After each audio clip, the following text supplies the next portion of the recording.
The fast cars, bad bras, late nights, last calls, alcohol, bad bitches scrolling through the phone log. Hit 'em up, all my pick 'em up. We bout to have a time tonight. Sure you keep that burner tuck, cause niggas like to creep low. Say motherfuck the P.O. and the judge. But if they come with us, just know it's love. I'm saying just because. Yeah. Cause we been coming from welfare, Medi-Cal, healthcare. Living in the hood is hell here, hell yeah. I'm saying just because. Love. I watched my mama and my daddy struggle with the bottle. I watched my cousins and my brother banged out full throttle. Driver's seat, we bout that action, we ain't sitting idle. And even when they melanated, still a rival. I ain't about killing, but I'm about survival. And we be praying to the Lord, but still ain't read the Bible. And put that pedal to the floor with a savage title. Hope we don't crash out. Shawty out, seeking attention, she got out. What is freezing? Does he know you using that?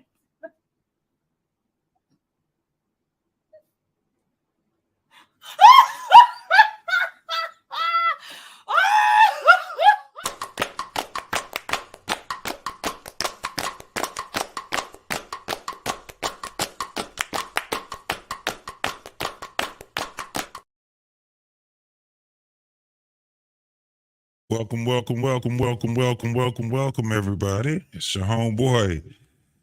JT is in this building tonight. I'm still the guest host for Mandrell and Miss Shoo. We got people trickling in. Y'all see the title. You call yourself black, but does it have significant meaning in America? You guys know exactly what that means. And if you don't, we're going to be having a good conversation about that. I'm going to be dropping a link soon after I get my little soliloquy going. We're going to watch a video, and then hopefully we'll have some of our folks that want to get up on the panel. And we will definitely, I'll be dropping the link because I want to have a conversation, a round table with the folks, just to see where we are when it comes down to our status in America as black folks, and how do we see ourselves? We kind of know how other people see us, or do we now in 2023? I wonder if that's, significant. This conversation is going to bring some significant dialogue. So you folks, man, please, if you have the time to come up, because I want to hear mostly what you guys think about, us black folks here in the US of A, and how we not only see ourselves, but how other people see us globally, locally, when it comes down to, state by state. And what do we need to do in order for us to start socially accepting ourselves? Some of the questions I have is, are we so inclusive for everyone that we want people that's not even considered black to even be in our cahoots as far as being black folks? Do we? These are questions I want to ask. Do you consider yourself to be a pro-black? Do you consider yourself to be African American? These are the things I want to ask, the panel. I got both channels up right now. What We Know podcast, and also, along with Black Man Unfiltered. So I got a lot of people that's probably on the other side. So let me give a little shout out to some of the folks that's already here. We got my man, Information Man. Brother, if you are not doing a show or whatever, man, it'll be pretty cool to have a conversation with you. Hassan, what's going on, Hassan? That's my homie right there. My boy, Rob. Sports Talk with Rob. That's my homie boy. I ain't seen you in a minute, man. We got to chop it up later on, man. And then we have my man, Mr. Paul Bennett. Salute to you, brother. One of the the guys that's in the bald head. He's the founder of the Beautiful Bald Men. That's my guy right there, man. Salute to you too, brother. But yeah, man. Later on, we definitely probably have my man Lost in Translation come up here. I'm not sure if Black Man is going to come up, but he's in the background doing his thing. But yeah, man, it's a couple of things I do want to ask our people, man, so we can check in with one another, and especially out of all of the things that's going on right now, it's just a lot of stuff, man, that's happening. And in my personal observation, man, it just seems like the more and more um, we overcome a lot of our adversities in America, we end up adopting new adversities. Is racism even, is it more prevalent than all the other problems and atrocities that we have in America right now? It's not. I can give you my, what I think about it, but it'd be really, really dope to hear a lot of other folks speak on it. I was watching a couple of videos, and in some of these videos, it's a young man I'm looking at right now. I don't know if you guys ever seen this guy. I just came across his channel. His name is Amir Odom, and he had an interesting video that I was watching, and he was talking about the most concerning things in America. If you look it up, I got a couple of clips I wanna show about that, which is gonna be pretty dope. What you say, Black Man? Information I sent it to the brother coming up. Oh, come up on. He already sent the information. All right, that's what's up. But he had a pretty interesting look on take on how he see some of the most concerning things in America. And it's really crazy because what I seen in this video, I didn't watch the whole thing. I said I was going to watch a little bit of it with you guys. And I also had another video with Dr. Umar Johnson. I don't know if you guys rock with Dr. Umar Johnson or not, but I think guys like Dr. Umar Johnson, I'm not really like connected to him to a point where he is, he has an impact on my life. You can stop it. I look at that man and I try to just be neutral in my observation of him. I see some of the things that he say, man, and it's just funny to me. But I know a lot of people, man, they don't really rock with this guy. And I don't know if it's rightfully so or not. I can't, it's hard for me to take him serious on certain things because it's kind of like on one end, he speaks a lot of, truth.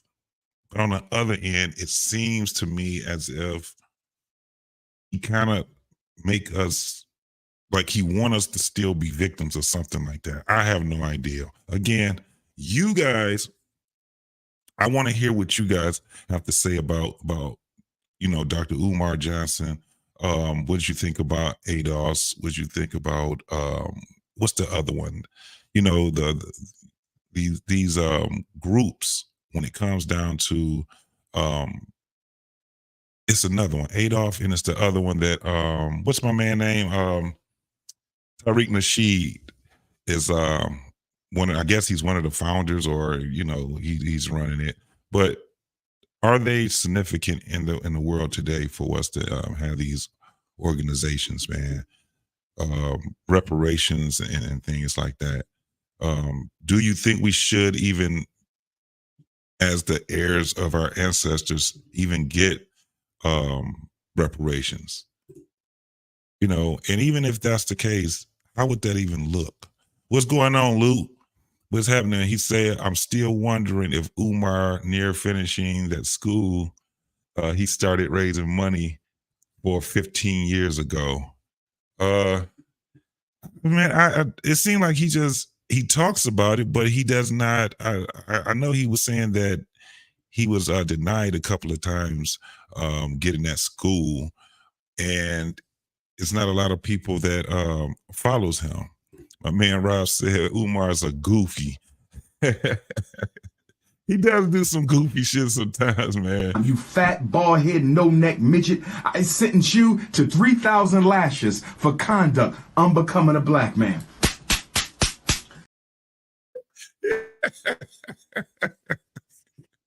That's what it is, Lou. Yes, sir. FBA, Foundational Black America. That's right. Are these yep, Paul, the same thing. Are these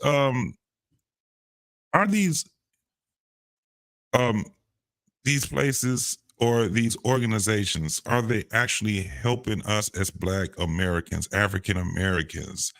Does it confuse us even more, or what is it that we have, what we're thinking about, man? I have no idea myself. What's going on, my boy DL Saint? I really want to know podcast is in the building. That's my homeboy. I ain't seen you in a minute, bro. What's been going on with you? You still doing your? I don't get your notifications. I don't know what's going on with that. Have you been doing shows, man? I know sometimes I get them, sometimes I don't get them, but I haven't been getting it. I know one time, man, I was involuntarily unsubscribed to your channel. I was like, what the hell happened here? So you probably have to check YouTube, man, to see what's going on with that. I hope you're not being shadow banned, my boy. You know what I'm saying? What's going on? Edward Gilbert.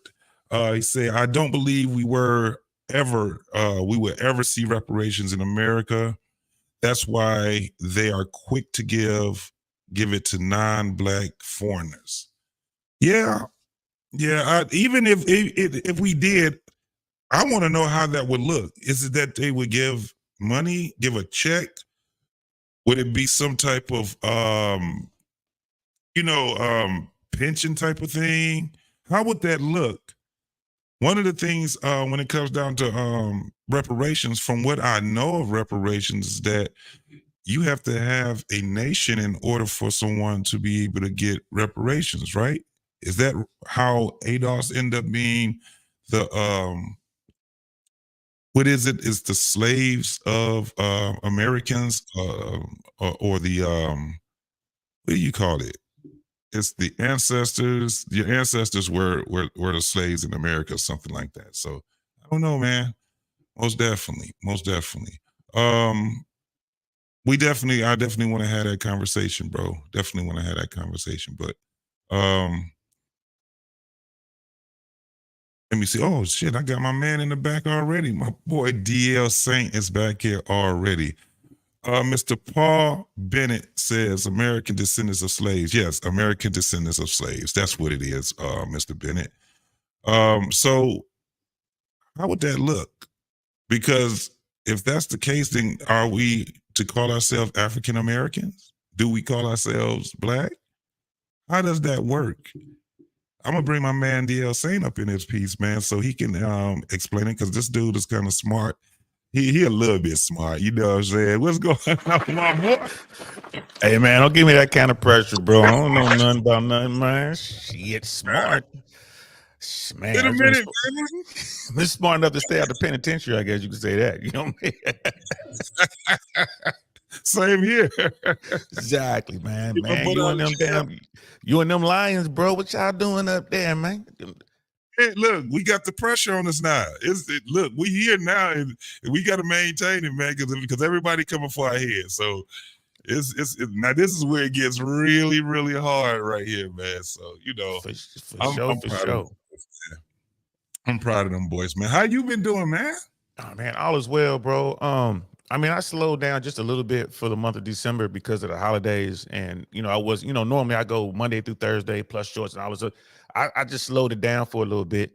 But yeah, man, like YouTube is definitely got an eye on me, bro. I think the algorithm done latched on to me because a lot of people are telling me the same thing. Like, bro, I'm not getting notifications. I was unsubscribed. Don't know how that happened. You know what I mean? I see what they did with, brother Black Man, shout out to Black Man. You know what I mean? And what they doing to other folks, man, it's real. Yeah, man, it's crazy. I was definitely, because I was like, hold on, why DL? Because I know, but that's the combination of both. Then you kind of slow down. Yeah, I know. Trigger Mike, he kind of, he like, okay, let me reset everything right quick, man. Let me get out of this for a minute. I'm always be back on it. I mean, we can always get back. I did the same thing. You know what I'm saying? Yeah. Now I'm slowly getting it back together, man. So. But absolutely. I mean, I'm only saying like 3 weeks for me. Like I was like, I'm just slowing it down for the holidays, and I'm still posting. I just slowed down the lives. I used to go 4 or 5 times a week. Now I still post. But what the funny thing is, bro, the subscriptions are going up. I slowed down, but people are starting to hit me up now. Like it's just, man, I don't know how this stuff works, bro. To be honest with you, they throwing your That's the thing. YouTube they putting your do you do shorts too? Yeah. Oh, so your shorts, that's another thing. So when they throwing them shorts around there, bro. So that's a big thing. And then your shows, your small videos and stuff like that. All of that stuff, because I see all of that. And I've seen some posts on that you had on there on IG. So absolutely. Yeah, I appreciate that, man. And this was a great conversation, man. Like the racism conversation, which the reason I want, I saw, I'm always keeping an eye on everybody, you know what I mean? So I see what's going on out there, y'all. I'll be there. I'll be shadow watching like a ninja watching like a big champ.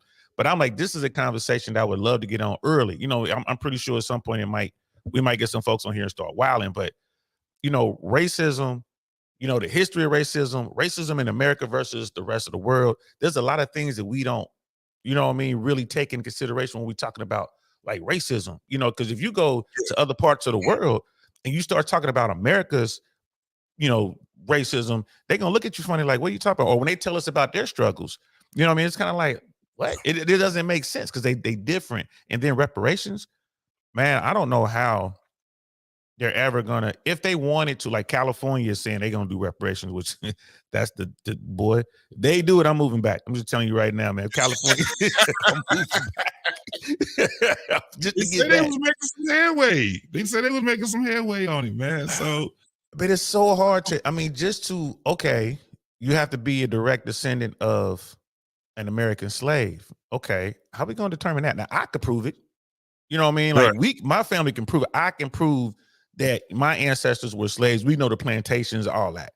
But, there was so much going on with the way Black women were used as sex objects, even back then, and it was legal, right? Yeah. So, I mean, there's a lot of offspring out there, so how can you prove? You look at someone like Adam Clayton Powell Jr. Yeah. Right, probably, in my opinion, the most powerful politician Americans ever known, and was messed up about as most Americans, especially Black Americans, don't know who he is. But you pull up some pictures of him, you're like, that's a white guy. You know what I mean? Definitely the descendant of slaves. Absolutely, absolutely. So how do you do it? Yeah, that was my whole thing. I'm like, okay, so then once we get to, how you would say that we did get it. Say that we did get it. How the hell does that look for us, though? I got an idea. Like, how do you implement it? Just giving us money. I'm like, well, that would be smart on the systems end, because all we gonna do is get the money back anyway. So, I wouldn't do it with money. I've given this a little bit of thought. Right. So let's say that, all right, America decided it's going to do reparations. Now, I would never advocate just giving a bunch of folks money, especially poor folks money. Because if we're going to give every descendant of a slave, I don't know, $1 million, cash, tax-free, within 8 months, probably 2/3 of Black folks will be broke again. Yeah. Right, and you know who get all the money? Prada have all the money. Rolex have all the money. You know what I mean? You know, Lamborghini have all the It goes money. right to Italy. It goes to France. It goes over to the Middle East. Yeah. Don't get me wrong. I got some shoes that are red on the bottom. Don't get me wrong. I got some expensive stuff, but they were gifts, y'all. I ain't buy them. You know what I mean? Somebody bought them for me. This is why you need rich friends, people. So get your network up. But what I would do, and I see Brother Bennett's in the building. Shout out to Brother Bennett. What I would do is I would make it, instead of we gonna cut you a check, we're gonna make it to where every dime you earn as an African American descended from slave is tax free. You don't pay no taxes, no federal taxes, no state taxes. Nothing comes out of your check. Every dime you earn is yours for 4 generations. Right? So you, your kids, your grandkids, your great grandkids, right? Every dime you earn, and I will add to that, education is free, right? So like, I want to go off to college. All you got to do is get accepted, and and you got to maintain a certain GPA. Like if you got a B, you know, a B average, you don't have to pay anything. If it's less than that, you have to pay. But when you graduate, you get reimbursed for all the money you spent on college. So you're not paying any taxes.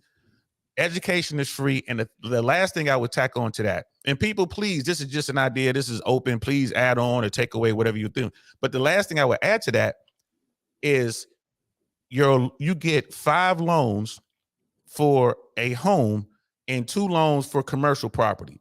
That's 100% tax free. Right? All you got to do is pay the down payment, and you get that home. And that's it. You don't pay no taxes. The government pays the taxes and fees. You just get into the home, 5 residential and 2 commercial, right? And that would be my reparation. And that would be for 4 generations. Can I interrupt? That's it. Brother Black Man, what's good? Hold on, Black Man. Let me give a proper introduction to my man, Mr. Bennett, in here. Good to see you guys tonight. GL, good to see you, brother. Good to see you, brother. Always a pleasure. All right, and also we got, you know who we got in here, man. Come on now, all the way from the backwoods of Alabama. Yes, indeed. Good evening. Good evening. What's going on, my guy? What's going on? He's the Vandross on the ass. That's right. We got something for him. I just want to say this real quick. You know, I don't think we should have to pay for shit. I don't think we should have to take a loan out. I think those casinos were built by the government. They gave those casinos to them. They get their money. That money is tax-free. They get money every year. They got their own land, where the damn government came to come on the land and make an arrest. They got their own money. They got their reparations. The small hat people got their money, and we had nothing to do with what happened to the small hat people. But we gave them money. I was looking at the news the other day. Ukraine, we didn't gave them more money than any of our generational kids will ever have. Right? And we just gave it to them because they're in a bad situation. Now, I don't know. I know YouTube probably gonna come for me, but you know, when you grape a lot of black women and you destroy their babies and drill inside their babies' heads and experiment on women to see how much pain they can take, throwing food out the back door, and people have to invent gumbo because they had no food, swinging people from trees because they didn't pick enough cotton. You wanted 500 pounds, you end up picking 450 pounds. I think that, you know, men being sodomized by other white men, bent over a tree in front of his children and his wife. I think all of those things that happened to those people, I think that trauma, people say it had nothing to do with us, but I think that trauma is passed down. I think a lot of great-grandparents pass it down to your grandparents pass it down to your mom. And you can see, you know, you can see sometimes in some families, you can see some tidbits of that in families. When you see, you know, most older people say, or your mom say, hey, listen, don't look at the white folks when they come. Don't look them in the eye.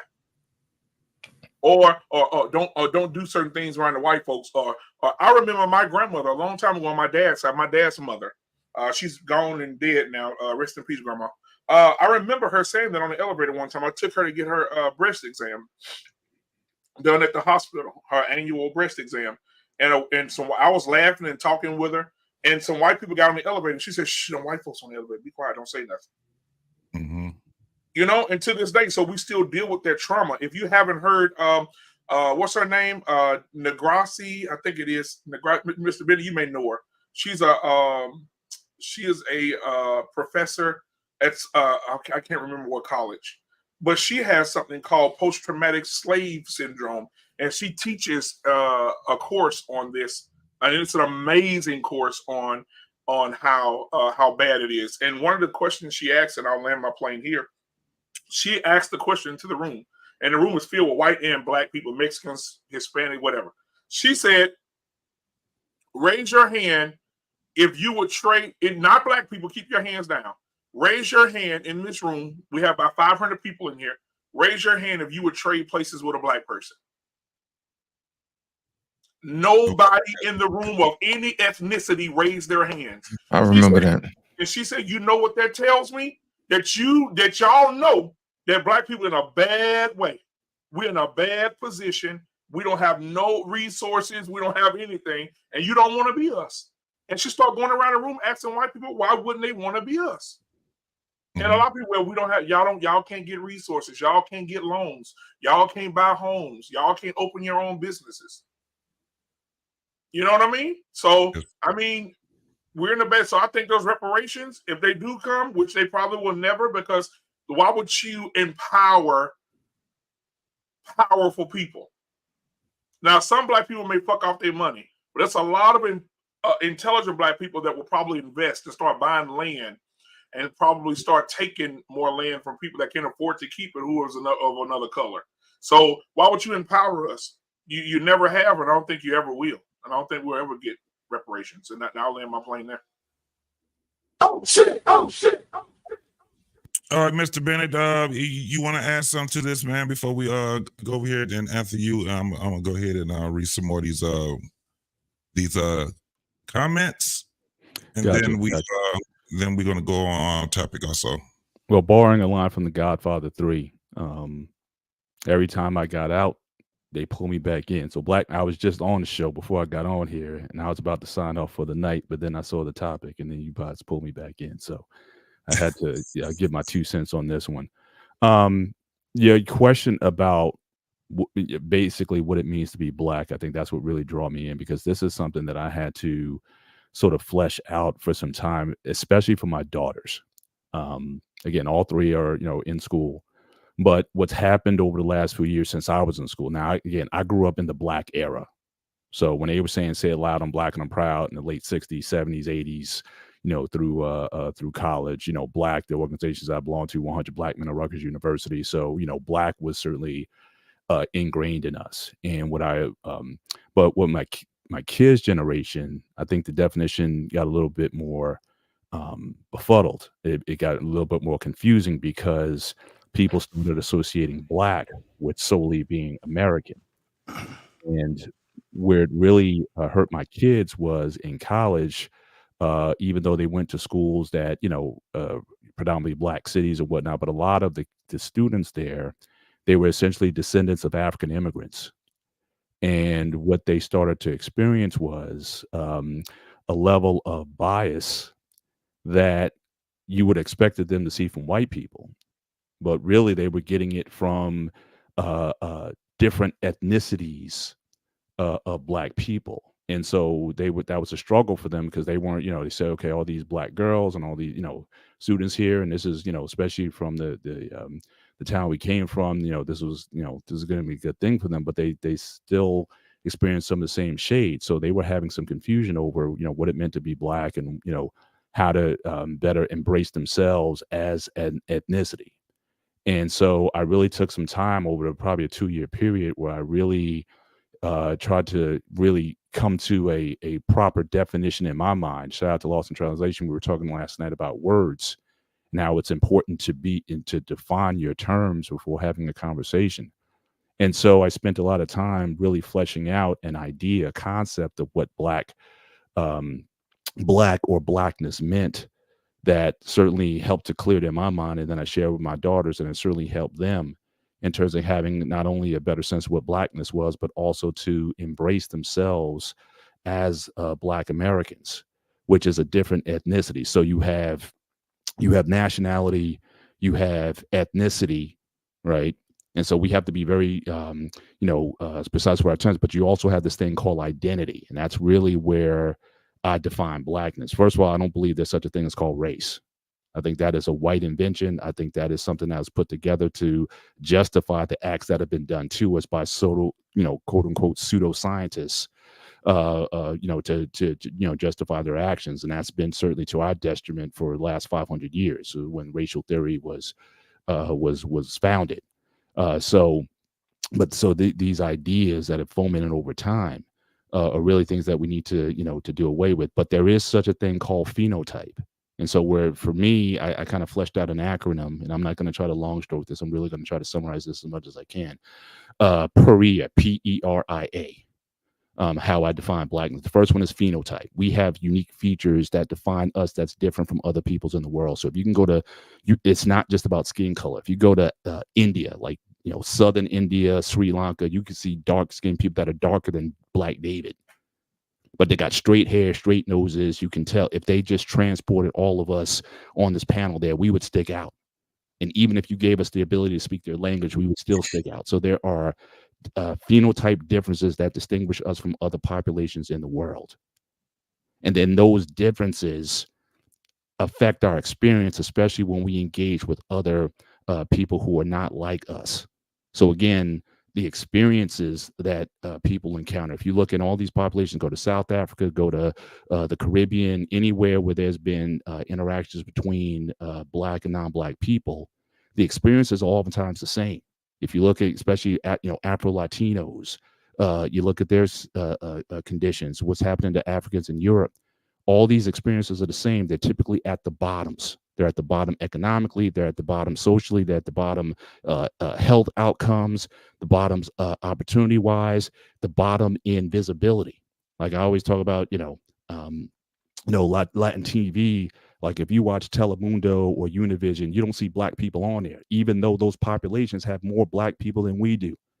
Because most Africans who came through the transatlantic slave trade, most of them went to South and Central America. Only 300,000 Black people came to America, which also that defines what ADOS is. ADOS is those Black people who came to the Americas between 1619 and 1865. And if you can trace your lineage there to those peoples in that time, then you're considered ADOS. But the fact that these outcomes, and I've shared videos for, if you talk about Blacks in Mexico or Blacks in Europe or Blacks in all these places, it's the same story. The Grapevine, they did a great series one time, and they had these Afro-British people on talking about the experience with law enforcement. It's like if you didn't take the accents away, it's the same experience. So the common thread that's through all of us, regardless if you're African-American, Afro-Caribbean, Afro-European, whatever, it's the same thing. And then the other part of that is just recognizing that. So back when I was in college, we had brothers from the Caribbean and from Africa or whatever, but we recognized that common struggle that everybody was dealing with. And so that recognition then led to identity, where we formed a common, we came together for common cause. And then the last thing was advocacy. So you talk about what pro-Black is. It's coming together for common cause, for a common aim, because the cop isn't asking us, are you from Africa or not? They just see a Black person and they take, and all the things that kind of come with that. So for me, Black is very much about identity. And for a long time, certainly through the 60s and through the 80s, it was something that unified all groups of Black people together. But I think what's happened over the last few years is that now that a lot of these other ethnic populations have grown in America, where they've been able to flesh out their own identity. Like if you were an African who came to college in the 80s or 90s, you automatically went with the Black people because they look like you. But now you got people who speak like you. You don't have to have, you can speak your language, you can have your culture and whatnot. So now I'm not Black anymore. I'm Nigerian. I'm not Black anymore. I'm from Barbados or whatever it is, because they have communities that have been built here where they can be their own ethnic selves. And so when Black people come in, African Americans in particular, ADOS in particular, then there's a way that we're looked at, saying, oh, we're lazy. Like basically a lot of the tropes that white people have said about us, you see a lot of that being picked up by a lot of these other Afro ethnic groups. And so part of my working with my daughters was to affirm their ethnicity. So ADOS is our ethnicity, at least the way I define it. It is our history. It is our pathology. The experiences that we had in America, you can't have with other people. We're the only people who stayed in the land of our enslavers and remained a minority in the land of our enslavers. Haiti was the first nation to go independent, but the reason why they were to do that because the majority of people on the island were Black people. They simply were able to overcome simply by numbers. We've always been 13% of the population, so we were never going to take over the country. But and wasn't that Civil War? Was the Civil War that they had was 1814, or was it 1614 for Haiti? For Haiti, I want to say it was 18. Geez, 1814, 1816, something like that. Yeah, but it was like a revolution. They just ran over because again, in all these other countries, the whites or the Europeans, the enslavers, they were the minorities there. But we were always going to be a minority in this country, so we weren't going to take over the country. We don't have the numbers, we didn't have the size, we didn't have the military or whatever, just the arms in order to do that. So we've had to live with our enslavers for this time. Other populations didn't have to do that. Even in colonized Africa, eventually the Africans took over. And so, so our experience, our pathology is different from that of other people's. So again, there's a distinctiveness about ADOS people that's different from our other African brothers and sisters. But at the same time, we still have these experiences that all of us can relate to and say, yeah, we've done through that, whether it be colonialization in Africa or the immigration issue that's plaguing Europe right now, or our experience in the Americas, any Africans of African descent in Americas. It's the same things. So back in the day, we were like, look, we don't have time to be Jamaican and African American and Nigerian. No, we were Black because the issues that were affecting all of us, it brought us together. But now people are starting to flex and say, I don't have to be Black. I could be my ethnic self. And so when my girls are amongst, now when those folks are in a mixed company, then everyone's Black. But when they get into their own social circles or whatnot, then they're looked at up and down like, why'd you bring that Kafir or whatever the ethnic slur that they have for African Americans, why you bring that person here? And please, then don't date one. So again, so you think white people or Latinos had issues about us. A lot of these folks here, you get ostracized if you bring an African American girl home, ADOS girl home. So those are just some things that were just fleshed out. So I think we have these dynamics that we have, these categories we have to classify. There's our nationality, that's American. Our ethnicity, if you're ADOS, so whatever that is, but we tie our history, our culture to the fabric of America. We built a large portion of American culture, but our identity, at least for me, I still define myself as a Black person because I don't make those distinctions. When I see Black David, when I see brothers from the Caribbean and whatnot, we just brothers, and we got common things that if we join together on, we can do some very powerful things on. I don't know about Black David now. I don't know about Black David. But we still, but those divisions are starting to sort of rear up, where people are just, when I was in school, we had African Student Congress, we had Haru, which was Haitian Association, and again, organizations like 100 Black Men. We had the fraternities and sororities, the D9s. Now you go to school, everybody has an ethnic group, and it even goes beyond ethnicity now. It gets even tribal. So you got the Igbo Association, you got the Yoruba Association. So everybody is just splitting and just finding their own thing. But I think that's harmful overall because I think we were better when we were together. But now everyone is having their own independent lanes. Yeah, it's like everybody's just kind of going off and doing their own thing. So that's kind of how I see it. So for me, Black is an identity. Blackness is about advocacy. I don't care who it's happening to. And that's the thing. When I was in college, South Africa, that free South African thing back in college, it didn't matter. They looked like us. They were going through hell just like us. So we advocated for them just as strongly as we would advocate for things over here. When brothers like Amadou Diallo and all those shootings that were happening in the 80s and 90s were going on, we didn't care what country they came from. All we knew is that they looked like us. When that stuff with that director Miranda, who did Hamilton, when he had that show The Heights, and they were complaining about, well, why aren't Afro-Latinos represented since they make up a good portion of Washington Heights? Why aren't they being represented? It was Black Americans who were advocating for that more so than Afro-Latinos. So that's still the culture, the reference that I still work through. I'm pro-black in that I want black people to be successful. I want black people marrying black people, having black families, having black success in all sectors and areas of society. I still advocate for that. And I will work with anyone who is of like mind for that. But if you want to be Nigerian, if you want to be Jamaican, if you want to be Haitian or whatever, then be my guest. But when I talk about black issues, I want to talk to black people. And I don't care where you come from. I don't care what your percentage of melanation is. You can be 15%, 51%, 80%, whatever it is. I'm 18% Caucasian according to my genetics test. But that doesn't matter to me. You know what I mean? It's about us coming together for common cause. Let's do some things that really advance us, and let's, do the things that's best about us, and let's promote those things in a positive way in our communities. So that's how I've always approached it. All right, so let me get this out of the way. My man D.L. Saint, he came in there and gave a 10 bar. Thank you, sir. Thank you, sir. Here comes the money. Here we go. Money talk. Here comes the money.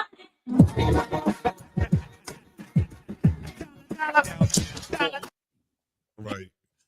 Thanks a lot, man. Thanks a lot. Thanks a lot. We had a couple other people that came in here. We were my girl, Lady Navoa. We got Tay Weezy.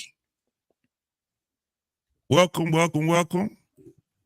We got who else? It was somebody else I seen. Oh, Grooming and Reviews. What's going on? The Greek Freak. What's popping with you, man? He said it's not from come on, man. You have to get better than that. Grooming and Reviews. It's not from the white man. It comes from the rich man. Keep us under I guess he was saying up under their control. Yep, up under their control. So I appreciate you, man. Thanks for coming. Hey, Black man, did you put the link in the chat, or did you just? No. Everybody got it individually. You let me when you want to drop it, you can drop it. Okay. I want to also welcome my man, Information Man in the building. Yes, sir. What's up? What's up, everybody? It's good to see you, my brother. Good to see you all too. I just want to let everybody know, because I connected it to my channel, my audience coming over. This is on Black Man Unfiltered's channel. So StreamYards allows you to connect your streams dually with other people's channels. So yes, everybody that's coming in, make sure you subscribe and check out Black Man Unfiltered Network, what he's got going on here and everything like that. Okay, appreciate Black Man Unfiltered Network. Check them out, everybody. I had some things that I wanted to say about the reparations issue, because I'm kind of close to that here in California. I have a problem with people who talk about reparations but don't have any skin in the game. I've been involved in the reparations movement in California, and I know some of the players that are involved. Okay. I'm also getting to a point where I'm sick of people constantly repeating the same rhetoric. Black people repeat the same rhetoric. Oh, if you give black people money, they're going to blow it. Look, you give white people money, they blow it too. Guess what they blow? They blow the goddamn economy. Look at what happened in Silicon Valley. See, don't nobody have nothing to say when white folks open up banks, blow lots of money, and make your mortgage go under, like they did in 2008 and 9. White folks be blowing money all day long, but nobody talks about that when it comes to black people. Oh, if you give us something, we gonna blow it all the way. Because that, to me, is a part of our psyche, our self-hate psyche. We never want to see anything positive for ourselves. Of course, there's going to be a percentage of black people who know how to manage their money. There's going to be a percentage of black people who don't know how to manage their money, just like white folks who go broke too and bankrupt the goddamn country. Have y'all forgotten about that? Okay, we in a goddamn deficit. Who runs this motherfucker? White folks. And we in a deep deficit with China. So that's why I don't want to hear this talk about what black people going to do with their money. Don't worry about what they're going to worry about, what you going to do with your money and how you can make it best for your community. They're going to be black folks that's going to blow money. We know that. So tell me something that I don't know. But is anybody saying that about Native Americans who get billions of dollars from this government like every year? Or don't give me this question about, well, there's no money. Do you know that this country spends more money? Because I've done the research, okay? This country spends more money on foreign aid, like giving the Ukrainians $8 billion and military and every damn thing else. The amount that they would owe black people in calculation is nothing compared to what they give out in annual foreign aid and also what they're giving to Native Americans every damn year. They gave Native Americans money. They come from a poor background. Nobody's saying that they're going to blow the money on their casinos and make their casinos go out of business. That's foolishness. I think Saint was right. Black people need, we need, I understand. Black people, we need exemption, I believe, from paying taxes. We need exemption from having to pay for college. I think we need land. That's a form of reparation. Land is very important, right? I said that earlier. So we need land. I think we should put it into educational programs that can help our youth, young people, and people. We should put it into programs that allow black folks, men and women, to get loans that they need to open up a business. All right. So whether it comes in a form of a check or some type of program, I get where you all are saying. But the problem I have with that is that this country has never had a problem with cutting checks for other people who don't look like us. And nobody complains about these checks. Oh, let me not tell you how much money Israel still gets. Right. And nobody complains about what they're doing with their money. Right. So I think you're going to have what's the biggest problem that black people have? We don't have generational wealth. A lot of things that we struggle with is the ability to have resources. This would give a lot of black people, it would take us out of a lot of a problem, such as resources for proper health, right? Housing, what have you. There's going to be a percentage of us that are going to do the right thing with our money. We can also have brothers that can educate us, right? We have people that can educate us on managing. You're always going to have the low-hanging fruit of people who going to do goofy things with their money. Look at all the lottery winners. A lot of them be white folks, Asian folks, they blow their money. So it will happen. My question is, do we deserve reparations? Every other group in America has gotten something, whether it be the Japanese. Even if the Japanese only got like what, $20,000 or $30,000, they still got, that's $30,000 and $40,000 more than black people ever got in this country. So remember, in California and across this country, black men and women had land stolen. Think about the 40 acres and a mule. If black folks would have got that 40 acres and a mule, especially in Texas, we would have a lot of black million and billionaires right now who would have been sitting on land that has oil under it. Yes. That's why land is important. So we don't have the generational wealth, unfortunately, and we need to. This country owes us, I look at it as a debt. It is a debt that they owe to our ancestors, and we are the benefactors of our ancestors. This country doesn't want to do anything when it comes to something for black folks. Look what happened in Tulsa, Oklahoma. The young sister, I call her young, she's 100 years old, last survivor of the Tulsa, Oklahoma massacre. They went before the courts there to petition for the reparations that they should have gotten. And Sister Fletcher, what did they do? They don't want to give them the money. They don't want to give them reparations. Biden goes out there and does all that symbolism, but no reparations in hand. So when people say, well, how are we going to prove it? We got lots of research, case studies that prove out where black people got ripped off in this country. Now, I don't want to hear this thing about, well, how are we going to prove y'all taking DNA tests?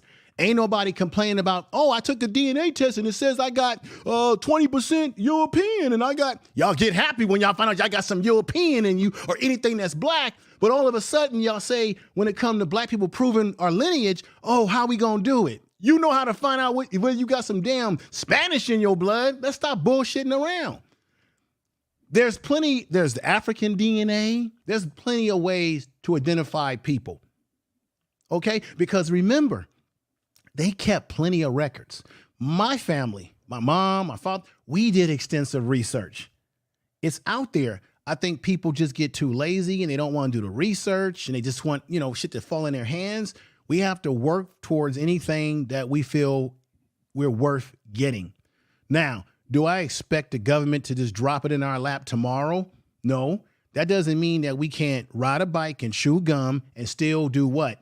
Get education, get jobs. We can't just say, well, I'm just going to sit back and wait for it may not never happen, but we can still do what we're supposed to do while we still rally for it. And even if we don't get it, it doesn't change the fact that we still do what we're supposed to do. I look at reparations for the future generations. I don't expect to get it in my hands. I'm hoping that it gets in the hands of my future generations of children. Just like our ancestors fought for our asses to be able to sit up here on YouTube and wax poetically. That's where I'm at with it, gentlemen. Excellent. That was brilliant. I don't know what happened to JT, but brother information man, I'm with you on that. And because when we had this conversation, that's always the first thing out my mouth. I'm like, you just write a check a lot of black people gonna lose the money. But for me, it's implied because I look at the class issue as well. Again, Yes, Americans' version of racism is unlike anything I've ever seen on the planet.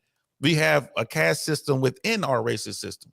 You know what I mean? And it's like, well, how do we do this? And it's like marriage, politics, and sports was saying, the tax reparations to me seemed like the biggest incentive to, first of all, to settle this the way it should be settled. And secondly, to incentivize us to go out there and work. If someone say, I'm gonna give you a check for $2 million, right? You gonna go out there and work? Maybe not until the money run out. But if I tell you every dime you earn is tax-free, is your money, that whole check, I mean, shit, I'm gonna go out there and get as many jobs as I can. I want to get as much money as I can coming in because it's tax-free.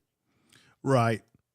I think you're and Mr. Bennett, you couldn't have, I agree with everything you just said, brother. Mr. Bennett, you could have never said it any better than what you said. It's 100% correct. Black people from the other parts of the world, when they come over here, they identify themselves by their tribe, their geographical location, their culture. They'll say in a minute, I'm Nigerian. And I think black people in America, you know this already, I don't think we've ever defined a identity for ourselves because it's always been defined by others. Like, right. Like in the history, remember they called black men boy, you a boy. Other people are always trying to define who we are. We should be defining ourselves. And again, that's why, like I said, for me, black was so powerful because I think that was one of the first times where we took on. When James Brown said, say it loud, I'm black and I'm proud. Mm-hmm. That was one of the first times we started taking ownership over our identity.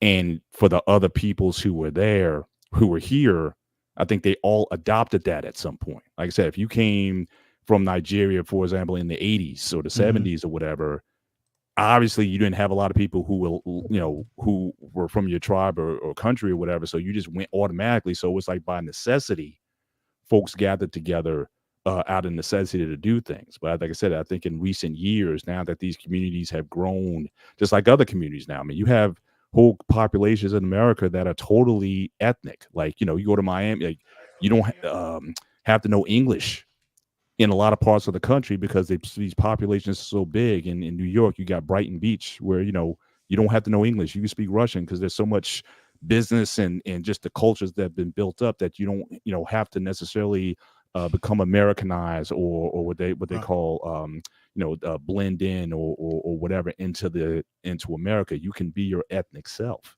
Right. But as well as I know, Brother Bennett, that language unifies people. These other groups come over here and they've got a language and they've got an actual destination of where they came from and they can identify back to the old country. Right. Black people in America, let's be honest, we don't have any other country outside of America back in our play. Right. And we really don't have what I would call a language that identifies us to another location or place. We've actually just created our own little way that we talk, right? Through our music, our hip hop, right?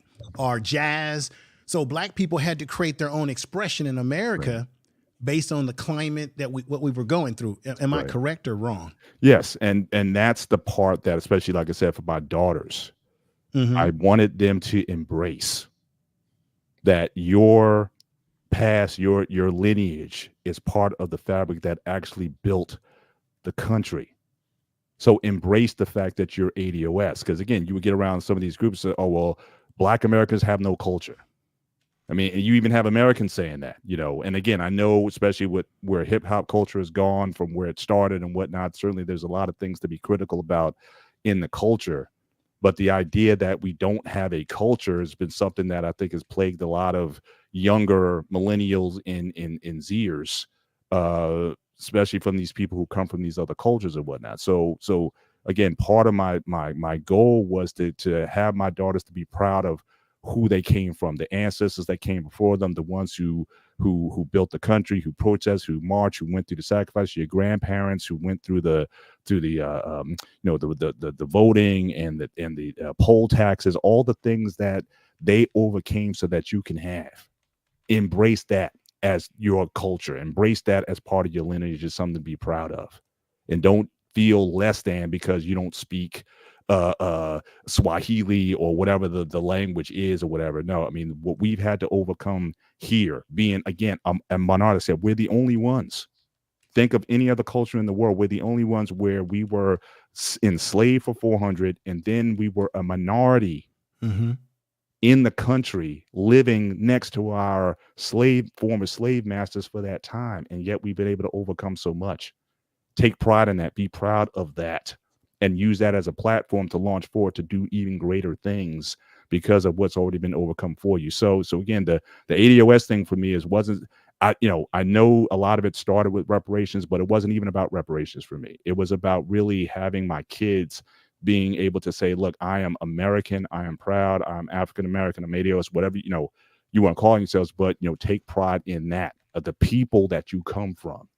More so than whether we get reparations or not, which I'm with you. I'm all for it and advocating for it. But to have an ethnicity in this time, I think is more important for my kids than it was for us, because Black was just the thing. Was the umbrella. That was, everybody was partying under that same umbrella. Now everyone's setting up their own umbrellas elsewhere, and it's not what it was back, certainly not back in my college years. So that's what I actually wanted to hone in on when it comes down to moving forward, right? Because one of the things that I've noticed on a lot of platforms, and even just in general, when Black folks have conversations, they end up being, and I understand they're circular, because nothing is linear when it comes down to this, because we it's not that we just going to arrive and everything is going to be hunky-dory. But from my observation, what I see in my 51 years on this earth is that it seems that as Black folks in America, that it's starting, our pride in being Black Americans is declining, instead of what was set out for the I'm Black and I'm proud, the ADOS, all these different things. It seems like no one is actually taking pride. And it goes to what you said, Mr. Bennett. I gotta agree with the information man. You put that beautifully, bro. I commend you, brother, on that, because that's where it was at with me, where I'm like, I'm starting to be, the more I know, the more confusing it's starting to be for me. And that's weird for me. It's starting to be even more confusing. So one of the things that I have put up, and I'm glad that you have started it off, is I wanted to know from you brothers, and we're going to start with Trey Ferg. What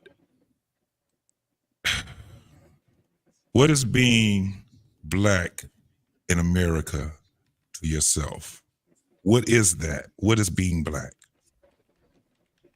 Wait, before you do that, Trey, before you do that, I don't know. Oh yeah, I did. I don't know if my co-host wanted to put something out there right now first, and then we'll go to you.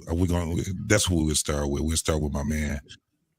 You know what? Here's the thing. I'm gonna let everybody say what they got to say, because what I'm gonna say is gonna upset the apple cart, and it's gonna cause a reset of the conversation. And I want to make sure that they go ahead and get what they have to say out of the way. So, Trey, if you don't mind, I would love for you to go ahead and go first, sir. First of all, I just want to say thank y'all for bringing me up. Greetings to everybody here, man. You know, I love to get to these band spaces and talk man stuff. JT, ask me that question one more time, if you don't mind. What is being black in America? What is that to you, being black in America? To me, I go back a little further than, you know, the come together moment with James Brown's. I take it back to when I was a baby and coming into the world doing the Nation of Islam and Brother Malcolm and his plight to give us some form of identity. What, you know, it didn't get to come to fruition, but he was trying to give us a sense of pride about who we are. And then growing up as Muhammad Ali is one of my idols and the things he stood for, you know, black, I'm light skinned, but only thing make me different from y'all is my complexion. We all got the same big noses, big lips, big fat feet, big hands, big shoulders. That's a man to me. That's a black man to me. I mean, being black is one of the greatest things I took with me around the world. You know, I always stood proud as being a brother. Even when I went through my transformation, getting out of the military, you know, now I got to go bald. That made me even more proud when I realized the ladies loved it. So, you know, being black to me is just, it just goes deeper than my skin complexion. I pride myself on being the respectful guy, the guy that's going to show a little empathy, a little sympathy, helping those that are in need of help, looking at things from a real point of view. I don't judge people on, you know, just anything. I look at it how you treat me, how you treat people around me. And that's been my plight throughout my life, to get even our young, it's like our younger generation, they struggle with their identity early. They struggle with it early, and you can see it throughout their adulthood, because I didn't see a lot of us going from being boys to flipping over to the, I didn't see a lot of dudes going on the football field, then halfway through the season, they on the cheerleading team. I just didn't see it. They was already there when they start coming to these spaces. So it's just unique, and it's scary to me going forward, because they're now pushing a narrative, just let everything flow. Just let everything be a rainbow. Everything's a rainbow, you know, and I think, man, this is a great opportunity now to just sort of try to solidify our space in this millennial going forward, because without us, man, standing up for each other, even for the community, because a lot of times we standing up for the community, putting our lives on the line for the community. So I just think that for me, again, it's just more of continuing to just be the best man as I live out the rest of my great years. Like I said, I'm living a great life, man. I'm 55. I don't work for nobody. I ain't working again. I don't have to. My children, everything is good. Whatever they do when I'm gone, they're going to have to figure that out. Other than that, I'm going to be here, man. So that's just me. Yes, sir. Yes, sir. Information man, same question. I just wanted to say thank you to the Saint for the $10 super chat, brother. My pleasure. I appreciate you for that. Man, please Let me give you that. Information is power. All right. Thank you for that super chat. While you're doing that, hold on. Let me go ahead and put the other man out there, my man, Mr. Arpain. Mr. Arpain also did a $10 super chat. I appreciate you, brother. I appreciate everything that you've contribute to the Black Man Unfiltered Network. I appreciate you. Comes the money. Here we go. Money talk. Here comes the money. Money. All right. All right. Thank you. Thank you, sir. Once again, thank you. Thank you. Let me just say, everybody in my chat room, I'm on the Black Man Unfiltered Network on his channel. So make sure you subscribe to his channel. StreamYards allows you to connect streams to, so that's what's happening tonight. I think when I look at blackness, I recognize that every day that I wake up from sleep, that God blesses me to wake up from sleep, that I go outside, there's a lot of things in society and in the world that reminds me of who I am as a black man. How I walk, how I talk, my spirit, my energy. And I'm very proud to be a black man. It means a lot to me because we are walking examples and living reflections of our ancestors. So I feel like through my veins, through my blood, through my body, I'm carrying a long legacy. So I was very proud. I mean, when I was one of the first people in my family to go on to college, I'm very proud of my accomplishments in life. And so, because I know that my ancestors are smiling down at me, I know that as a black man, I have a great responsibility as an example, because you know that there's stereotypes about us, how people look at us.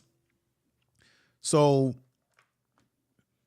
I feel like we have a lot of responsibility to leave a legacy that's been left to us, but to leave a better legacy to our children, to our sons, to our daughters, based on how we move, how we talk, how we think, our ability to think critically,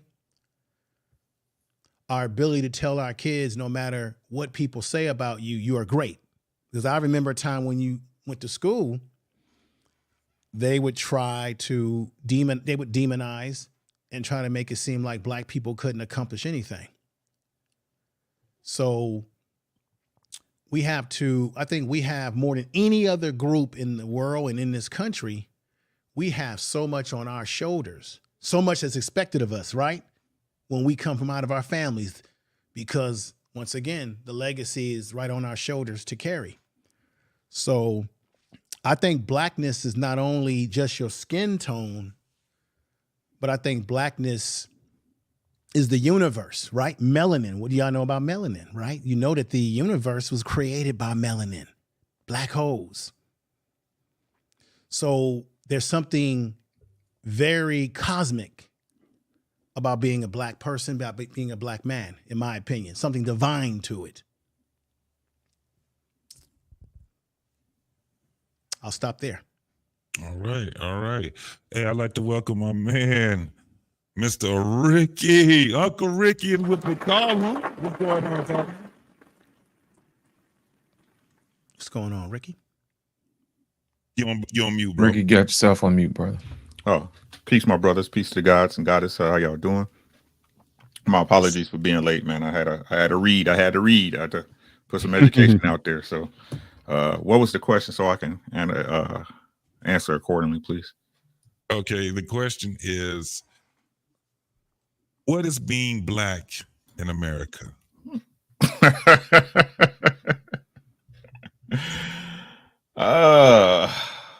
Thinking you free and you still a slave but just don't know it.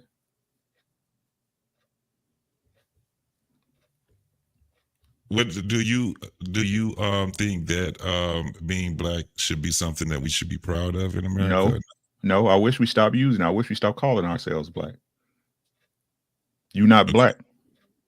Black is a political standing. It's a name and a category that is thrust upon you to take away your God-given rights, the rights that were provided to you by the Most High. Most black people don't even know that. You're not black. You're not African American. There's no African American flag. Mm-hmm. You're an American. You were born here on the same lands that your forefathers were. You know, the Cherokees, the Navajos. They stole our land from right up under us, and nobody knows about it. It's the reason why. That's the reason why they only have why they only have 2 states with cities with American names. You know, New York City. Mm-hmm. Chicago is not an American name city.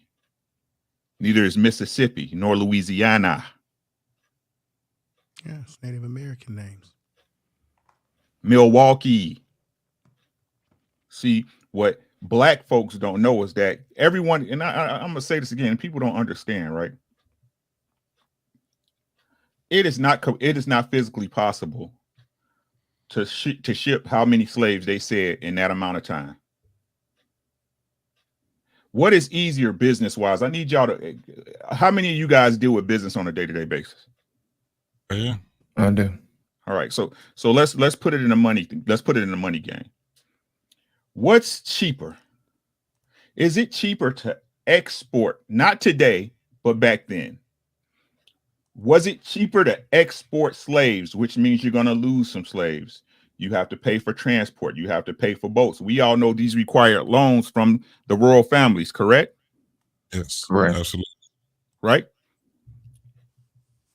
They said millions of black people were transported. Or is it easy to come over to pay off people who really don't know the worth or value of the money or funds, trinkets, blankets, jewels, and take over the indigenous population and make them slaves? Business, of course, because you're a woman, and again, you fall under the deceptions of what the white men teach you. How many of y'all? How many of y'all grandparents told y'all got Indian in y'all family? A whole No bunch. idea. Oh, absolutely. My great grandmother she actually has a tribe.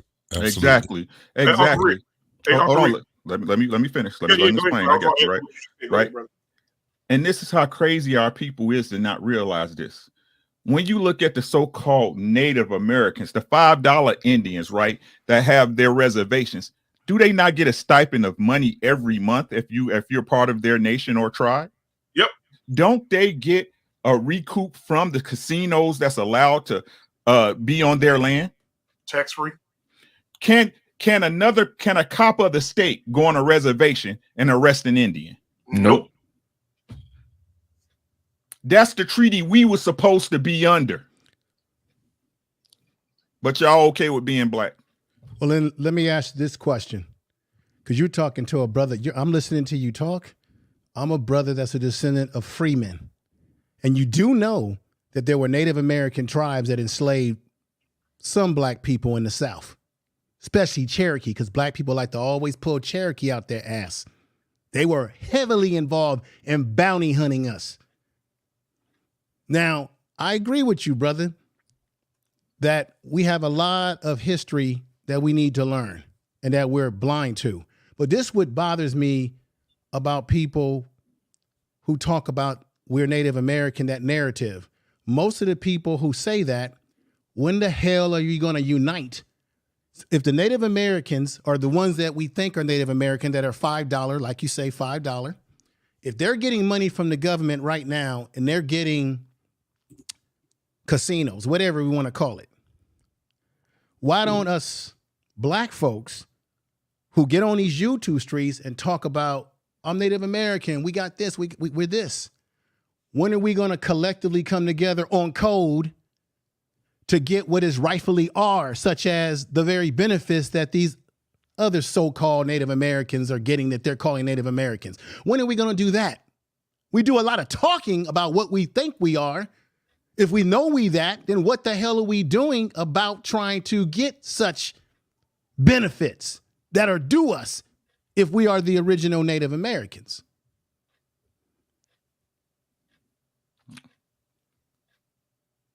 What are we doing? Okay.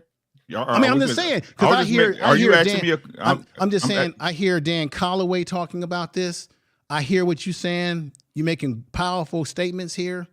But I just wish that if we have all this wealth of information, and when are we going to take it to the courts? When are we going to do the very thing that we call the so-called Indians that they have done to get to be called their own nation? Because they had to do something to get that status. Okay. So again, you asking a person of one to move a nation of many. Most people don't even believe that they're Native American.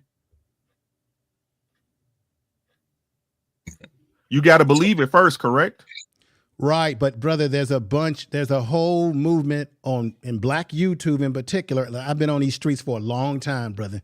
There's a big movement that wraps around Dan Calloway, where you have black people that call themselves Aborigine, which is really the Aborigine in Australia, those black folks in Australia who are saying, hey, we're Native American, we can claim it.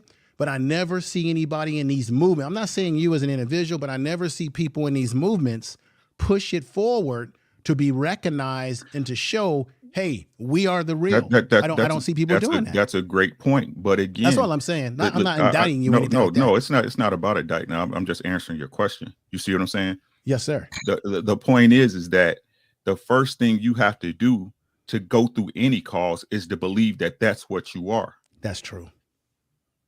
I can't convince anybody of my ideals. I know what it is. Mm-hmm. Right. But for us to sit up here and believe that, listen to what I'm saying. Mm-hmm. I've corrected my status. Yes, sir. Right. So I know what it takes. I understand what it is. Right. So again, we can't go as a nation because, like people in the chat and people all around the world, not just YouTube, especially, I ain't gonna say the world, but in North America, how can you convince them to go into a movement where they don't even believe that this is their country? When they believe they're from Africa. When a Nigerian moves over here, and this is just me explaining how it works out. Right. When a Nigerian moves over here, he doesn't become an American. He's a person from Nigeria. True. He's a person from Somalia. Right. We claim. Listen to what I'm saying, bro. And I don't mean to cut you off. I just like to finish my point. Right. Here, I'm sorry. So go ahead. So again, when I have these talk with people in my cipher, right? Mm-hmm. I can't even convince them to understand that African American isn't a nation within itself, because our people are so brainwashed by what they've been taught. And I hear what you're saying. Now, me, I'm a pessimist. All my brothers know. My brothers up here know I'm a pessimist, right? I believe it's over. That's why I believe in independence. You take care of your family, build a foundation, and get ready for whatever's coming. Because the problem is that because you don't believe and think how I think, and I don't believe how you think, us as black men, we can't come together simply because our ideals don't align. So the truth is, everybody talking about this, let's save everybody. For once, I got to be able to trust you with my family, and you got to be able to trust me with yours. Mm-hmm. When is that happening anywhere in the black community? Well, can I ask you this? Well, let me just say this. We have to define what black communities we're talking about, because black people are not monolithic. We don't all think alike. We don't have the same economic circumstances. There are various black communities in this world or in this country we call North America or America, where black people have different experiences, different backgrounds, as well as economics. So where there is some form of unification amongst those black people within those cliques. Let's just keep it real. I totally agree with that. Now,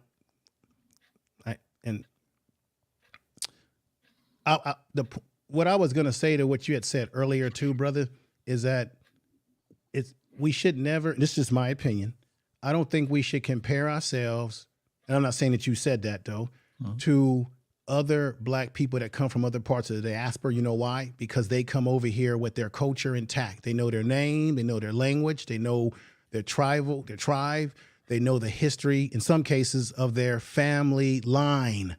Black people, going to agree with your point, black people in America, for the most part, unfortunately, we are brainwashed to a certain degree under this North American hell we've been in, where we had our culture and who we really are stripped of us, right? No other people have been told, if you read, we'll kill you, right? So our experience is different, which is why it's not really fair to make a comparison like that. Just my opinion. We're all entitled to our opinions, good sir. I want to get my boy DL up in here, man. What do you think, man? Same question, and you can expound on what the brothers was talking, whatever you want to go within that confines, brother. All right. This is why I wanted to jump on. You know, when I saw the title, you can line up 1,000 brothers and sisters and ask them what it means to be black, and you're gonna get 1,000 different answers, right? I mean, that's just the way it boils down. You feel me? For me, you know, and I'll use black all the time because I've been to Africa, man. I'm here to tell you, I'm not a fan. You know what I mean? My ancestors may have been from there, but after we got here, you know, my lineage, we're all American. You know, I'm a soldier. That flag on the wall is just not decoration. I'm airborne. I've been to war for the very country that oppressed my family. You know what I mean? My ancestors. I go out there and proudly serve to put my life on the line for this country. Why? I've been around the world. You know, I'm here to tell you. Say what you want about America. I don't see anybody leaving. You know what I mean? I've been to the Middle East. Everybody's talking about Gaza and Palestine right now and what's going on over there. You know what I mean? What's going on in Egypt? I've been to Egypt. You know, people talk about all these different things. I've been to the Far East. I'm here to tell you, every place is messed up. I'm cool right here in America, right? For one big reason, because I got a right to have as many of these as I can get my hands on. Right. So, and I got the training and I'm ready. But what does it mean to be black for me in America? It means that I chose to be a fighter. Right. I chose to stand up, like what Brother Black Man was saying early on in this stream. There are people to this day who will look down at the road and not, when some white folks come, they won't say anything when white folks come, bro. I'm from Cincinnati. You can ask JT. We don't do that. It's the other way around. You know what I mean? Like I tell folks all the time, like white people come in, they cross the street when they see us coming. Now, a lot of times people are like, man, that's just racism. I'm like, man, it might be from my area, bro. Because they know we just might do something to them. Right? Because that anger is in there. And it goes also to what Black Man was saying, because that's that trauma that's been passed down. We're not pacifists in my bloodline. We're warriors. You know what I mean? A lot of us ain't here now, but you know what? They fought the good fight, went down swinging. Mm-hmm. You know what I mean? So what does it mean for me to be a black man? It means that I come from I'm trying to keep it clean. I don't want to use the colorful words, but not everyone can do it. When I look at my white counterparts, and it's people I done met in my travels, I'm in my 50s. And, I sit down and they're always like, man, you're so strong. And I can't believe you managed to get through that. And I can't believe this and that. It's like, this is nothing compared to what I was born into, and I look at a lot of my white counterparts out there. They can't do what we have done. You know what I mean? We got a long way to go. Absolutely. But for me, that's the pride that I hold. You know what I mean? Because if you bring the drama to me, you're going to get it. I'll be nice and happy and wear my tie and everything. I'm in the house. I'm in the attic right now, sitting here on YouTube. When I go outside, I look a certain way. Can't believe, oh man, you're wearing a suit. You look good. You know what I mean? Oh my God. I'm like, yeah. Gangsters wear suits, bro. Know your history. You know what I mean? Know who you dealing with, homie. So, and I understand American racism, but I also understand the 1% a little bit. And I also understand that the power that lies within the financial power that the black community wields to this day. A lot of our problems are our own problems. Look at all the money we spend versus our percentage, of the country. Like we're a very small percentage of the country, but where do we rank as far as GDP? Like, look at that. What are we doing? Right. And, we can point to all sorts of stuff. I point to the educational system and I point to in the mirror. It's our fault, right? It's our fault. We don't own property because of my grandparents and then my grandparents, they all own property. Then you get down to our generations, nobody own nothing. And there's tons of government programs out there. Like we were talking about reparations. I would love to get my hands on some form of reparations. Personally, I would like the tax breaks, but if we're going to just cut a check, fine. I know what to do with that. And I will hope that, I can guide my daughter so where she would use hers properly and set it up for generational stuff. And that's great. But, it is what it is, man. Most people, white, black, Latin, Italian, Polish, whatever, most people in America are broke today. It's a very large percent. Who in America today can handle an unexpected expense of $500 without having to put it on some sort of credit or rob somebody to get the money, right? It's not just a black problem. That's the brother Information's point. He's like, I love the message he puts out. You know what I mean? It's money ain't gonna solve it all. And we just can't point to the schools, and stuff like that. Like, everybody's talking about how men ain't men anymore and women are, too masculine, men are too feminine. That came out of our homes. Mm-hmm. You know what I mean? That's we got to own up a little bit for that. So to me, what it means to be black is to be a warrior, to be a survivor, to be a leader. You notice whenever I send out super chats and stuff like that, I tend to end it with keep leading from the front because it's hard. It's hard being up front dealing with this. We all know on YouTube, I'm shadow banned, I'm sure. You know what I mean? I'm pretty sure everybody up here get a little taste of that too. Why? Yeah. We're leading from the front. So to me, what it means to be black is to be strong. What it means to be black is to be proud. What it means to be black is to drive forward, to push forward, even though I don't have a heritage. Like once they stole us, you know what I mean, from over there, and I say stole, what I really mean to say is once our ancestors sold our people into this bondage, right? It's not like the Africans. Don't let Woman King fool you. That movie was complete bullshit. You know what I mean? Don't let it fool you for a second, right? It was the British were trying to stop the Africans from selling other Africans into the slave trade. I've seen your breakdown on that too, bro. Yeah, hey man, look, don't be fooled by that. You know, understand like what everybody is saying here. Like, go out here, learn your history. Learn history for what it is. It's ugly. Learn it. Figure out how all these Native Americans got what they want, and also realize that the vast majority of Native American tribes do not exist anymore, man. Genocide, they were eradicated. The vast majority. Go out there and look at how many Native American tribes there were in America back then compared to what they have now. You know, and the last thing I'll say, and I'll sit down and shut up. Last thing I'll say is this: America is run by our political system, which is fueled by money. We got enough money to drive this GDP any way we want to drive it as a community, but we don't want to put a dime into the political system. Right? Just imagine what we could do as a people in America if we would just focus just 2 to 5% of our money towards politics. Get mad at the, small hat people if you want to. Get mad at Native Americans if you want to. Get mad at the quote unquote regular white folks. We call all people, they call them all white. They could be anything. It could be Italian. They could be Hungarian. They could be whatever. Get mad at the Asians if you want to. But guess what they do? They invest in the political system. And they are getting their money back, right? They're getting a return. How come we're not doing that? That's my big question. But what it is to be black to me is to be a warrior, is to be strong. I'm the guy that stands there. I'm gonna look you dead in your eye. I don't care who you are. You come see me, I'm gonna come look in your eye. How you doing? I see you. I see you in the chat. You see when I chat people, what's good? I see you. I'm gonna shake your hand like a man. If you know what I mean, I want to see you coming. And if I see you coming and you want that drama, okay, cool. We can do that too. Thank you. Yeah.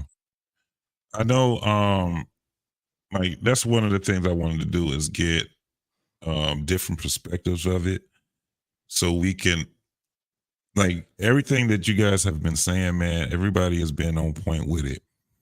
One of the things that, like I said, me and my 51 years of age, I'm starting to get even more confused, right? You only 51? Boy, you youngin'. You're young, JT.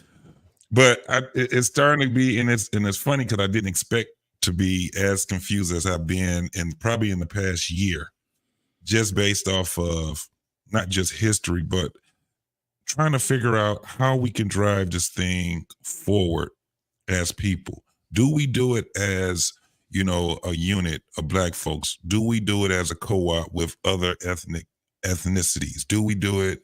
It seemed like we're backpedaling on progress, because now we go from this whole thing of what our ethnicity is or race or our nationality. Now we're at a point where it's like this whole thing has been pushed for gender wars. And I'm like, this is some bullshit right here, right?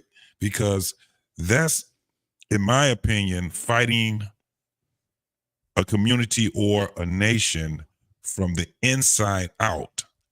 And what I mean by that is we already know family is what keeps one people in strength, right? Even if we have, like, for instance, in America, we have black folks and white folks, and we have a history with one another. It seems as if all we have our young folks that know is how to hate, if they're black, how to hate white folks, or how to, the white folks, how to hate black folks. But then even with that, now it's starting to be where it's not with, like, not the millennials, but the Gen Zs, right? With the Gen Zs, it seems as if they're not even listening to any of this stuff anymore. They're not listening to history. They don't have any pride of who they are, ethnicity, what their ethnicity is. They don't have any pride on their race. It's kind of like they're just bringing up some new shit. I'm a cat, so I'm gonna have pride in cat pride. It's like they don't want to, nobody wants to be anybody anymore. Black people don't want to be white. White don't want to be black. And that's where it's starting to confuse me, because I'm like, okay, how do we lead and it starts to take hold again? Because right now it just looks like everything is slipping. And one of the reasons why I'm thinking is because we got too many people saying, I'm tired of having race conversations, or I'm tired of having conversations of relationships. I'm tired of having, relationships. Well, they don't even say I'm tired of having money relationships. Conversations. They're not even engaged into that. They're not engaged into politics. They're not engaged to all these different things. This is why I'm asking us, and this is the thing. Most of all of us pretty much have lived more than half our lives here. But how do we get what we think to at least to the millennials?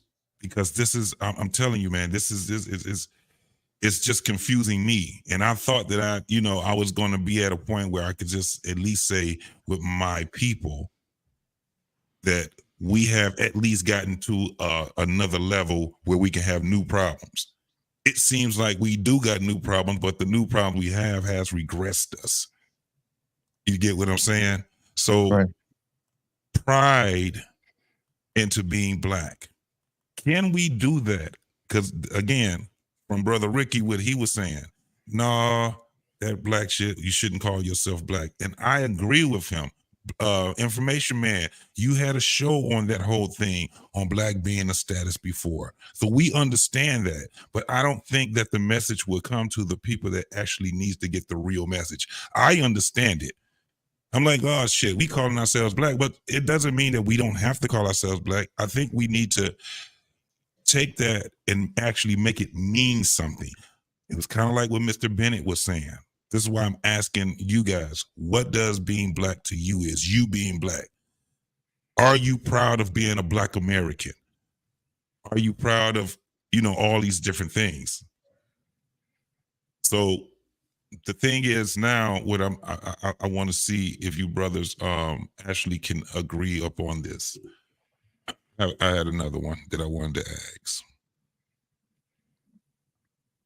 What is it? Oh, here we go. So the question is there a difference being black, African American, Negro? What I didn't add was indigenous. Indigenous. I want to start with my man Lit, and then we go Mr. Bennett, and then we go on down. You know what? I've been listening to what everybody's saying, man, and I'm so glad that we get an opportunity to have this conversation, because it's about to get real. When I came into this world, it was a mess. It really was. We were coming out of the civil rights movement, and I, as a child, we weren't distracted with a whole lot of some of the same stuff that these kids have. You know what I'm saying? It was just regular TV and the newspaper, so we consumed our information different.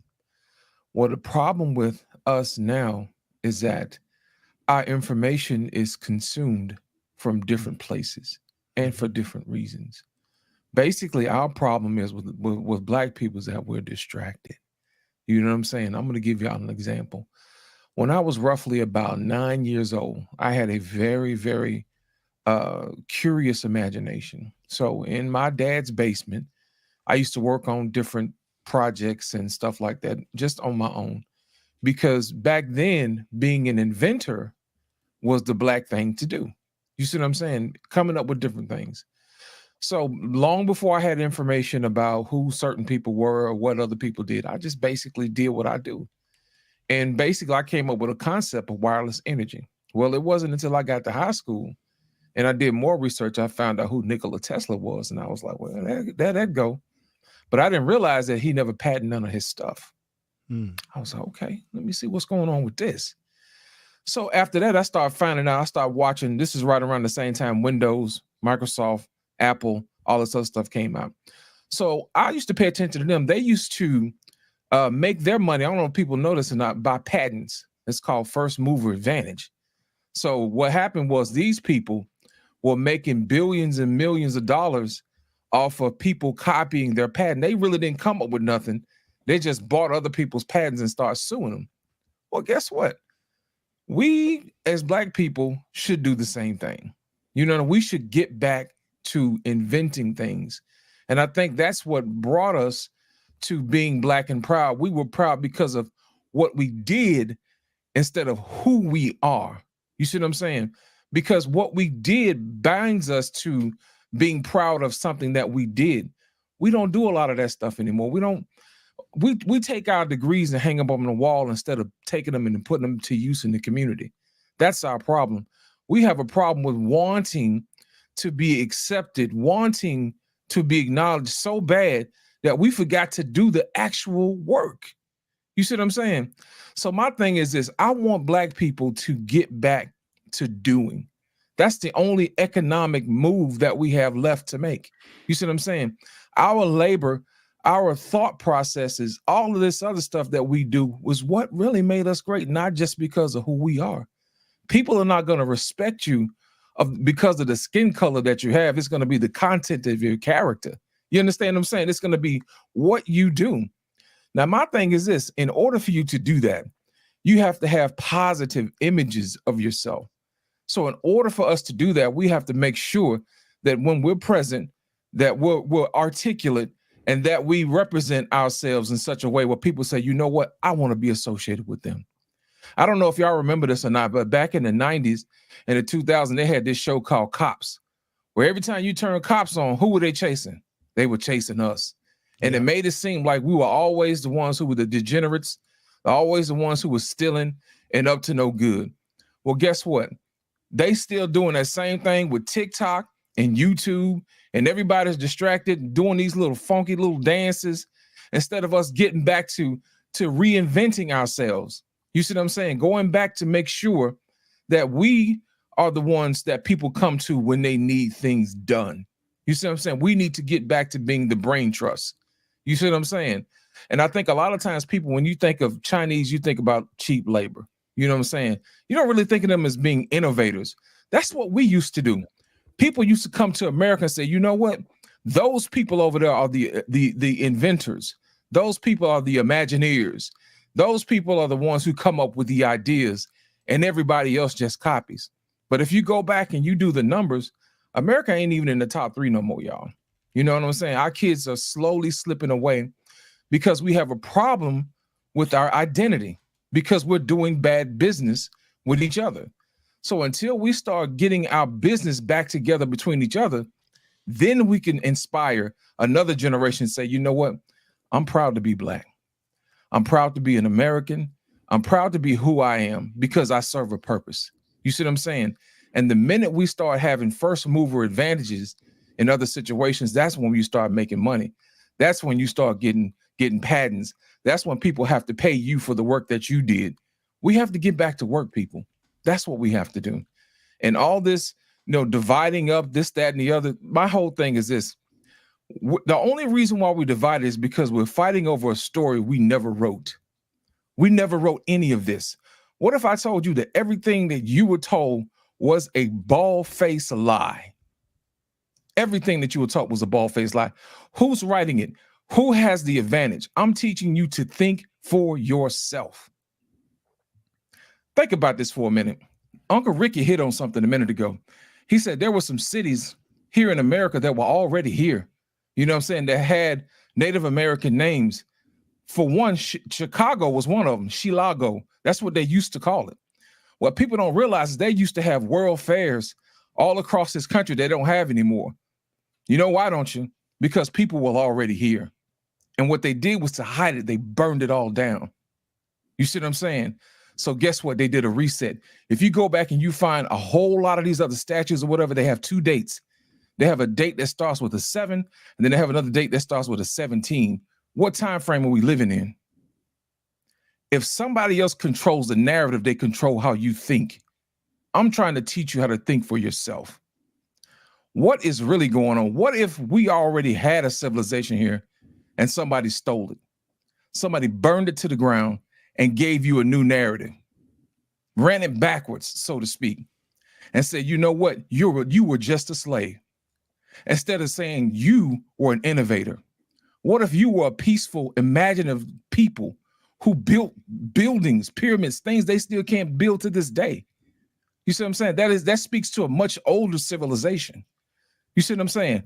But until you do your information, you'll believe this same lie that people tells you all the time. Your people come from a long line of cotton pickers and all this other stuff when you really wasn't. You were the Imagineers. You were the pioneers. Everywhere we set foot on this planet, we made it better. But we choose to believe the lie. My thing is this: what serves you better? Finding the truth of who you really are, or continuing to live a lie somebody else told you? I gave you a little bit of information. The rest of it is up to you. Find out a little bit more. Do more research. Stretch your mind. Stretch your imagination. Don't believe the lie that somebody else told you. And that's all I'm going to say about it. I'm going to land it right there because I told y'all what I had to give you was going to upset the apple cart a little bit. But if you do your research, you'll find out that I'm telling the truth. Thank you, JT. All right, man. Listen, my man, R. Payne, Marriage, Politics, and Sports again. He came here with the $10 super chat. And he says, JT, as Black men, I think that if we put race aside for a sec, we have so many things in common with what's left of the heterosexual men. We can start a movement of men. I'm right there with what he's saying, and I agree with what he's saying. My whole thing is with this whole concept of putting the race aside. How do we do that? It's my question, right? Well, what is it that we do that in? Well, wait a minute, JT. We're jumping ahead of ourselves. How in the hell, this is just my opinion now, how in the hell do we oppose for us as Black men to have some kind of unity amongst all men and be on code when we're not even on code with each other as a people? That's the first law. Look, if you look at every culture in this world, the Italian man is going to always be for the Italian. The Asian man is going to always be for the Asian man. When they move their stores in our community, where you think they take the money back to their community?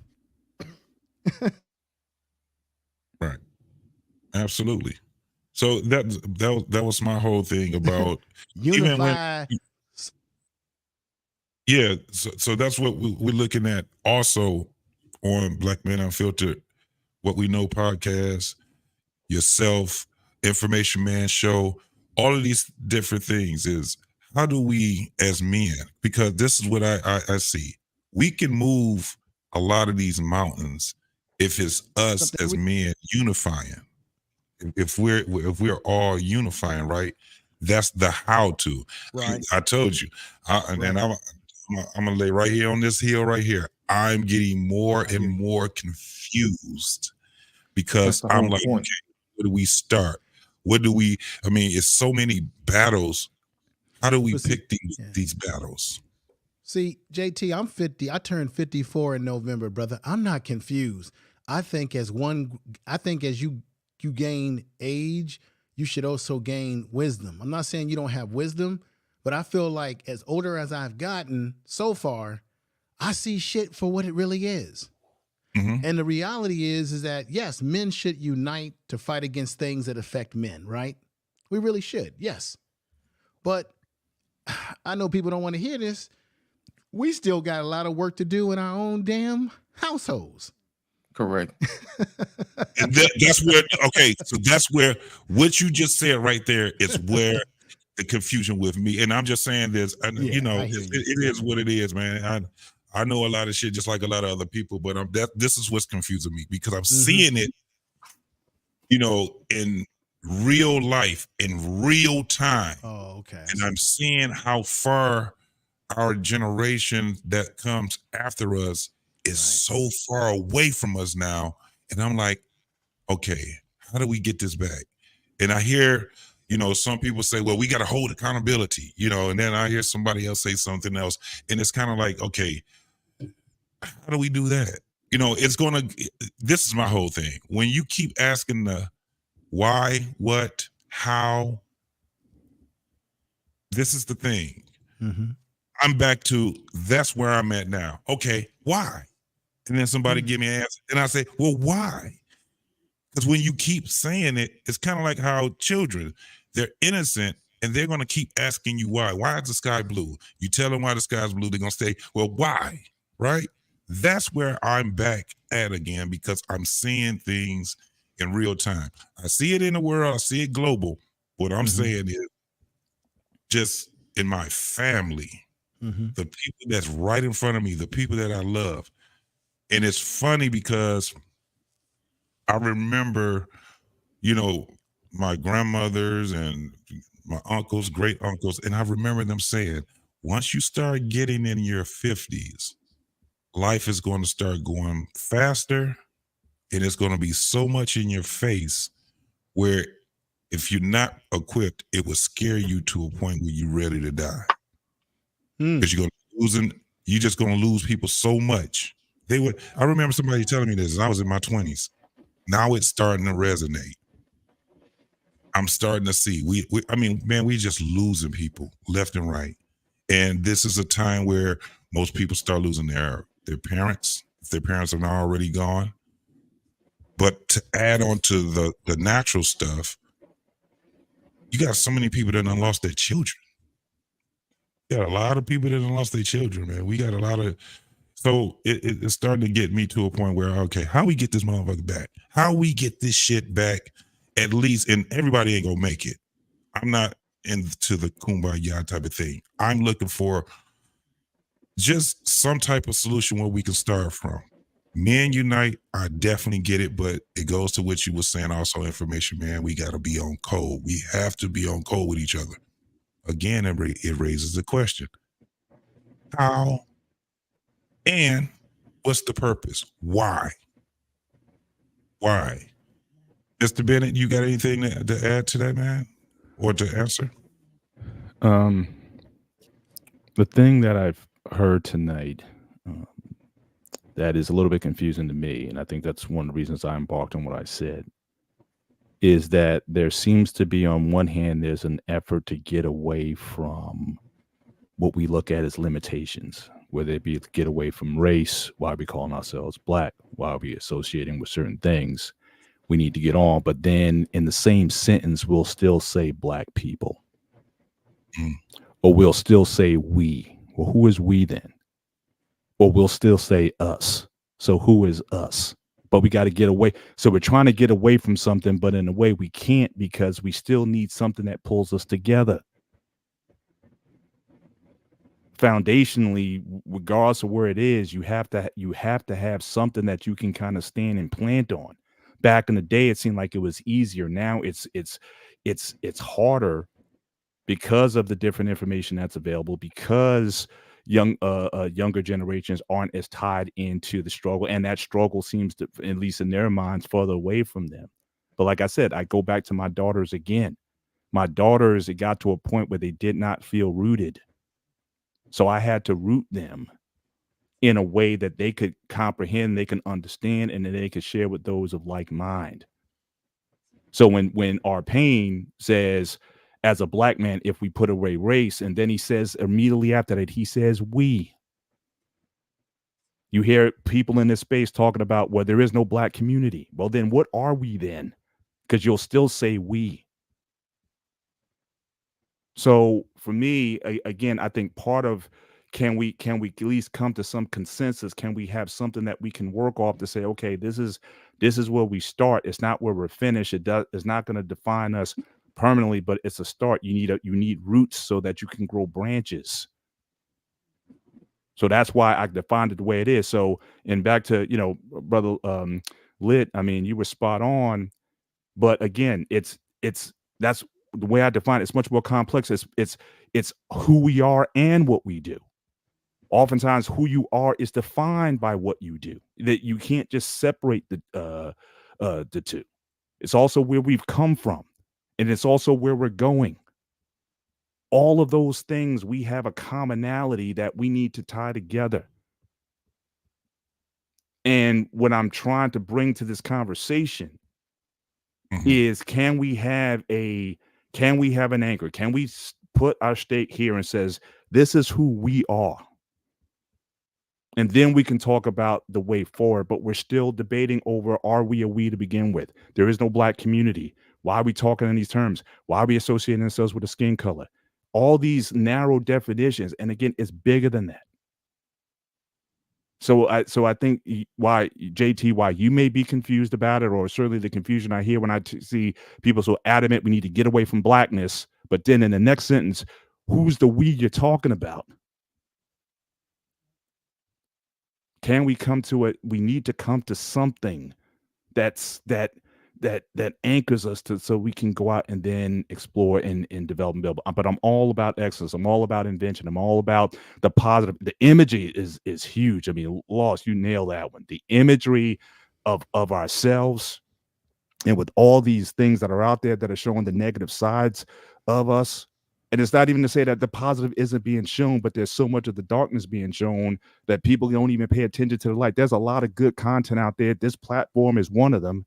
There's a lot of great content that's being shared, information, man. I know, brother, you put in the work every week. So I know there's positive things that are out there, but it's being drowned out by the loudness of this other stuff that's out there. Facts. So, but that's still the hard work that still needs to be done. We need to create a positive platform, an environment that uplifts, celebrates, informs, instructs Black people on how to be the best versions of ourselves to go forward. Can we get our families back together? And then once we get our families back together, can we get our communities functioning again? Can we start being better managers of our money? Can we start doing things that move the needle forward for us as a whole? Can we get that message out? But I think it has to start. It has to start in something. And for the younger millennials, again, that's one of the things I'm trying to do in these spaces. I was just talking to a brother I went to school with. He's one of the deans at the colleges now, and he recognizes the problem also, the ethnic beefs that are happening amongst people who look like us, but from all the different parts of the world, of the diaspora, as we used to call it. That's just not moving in. That's not serving anybody. To say, hold up, brother, we going through the same. Why we beefing?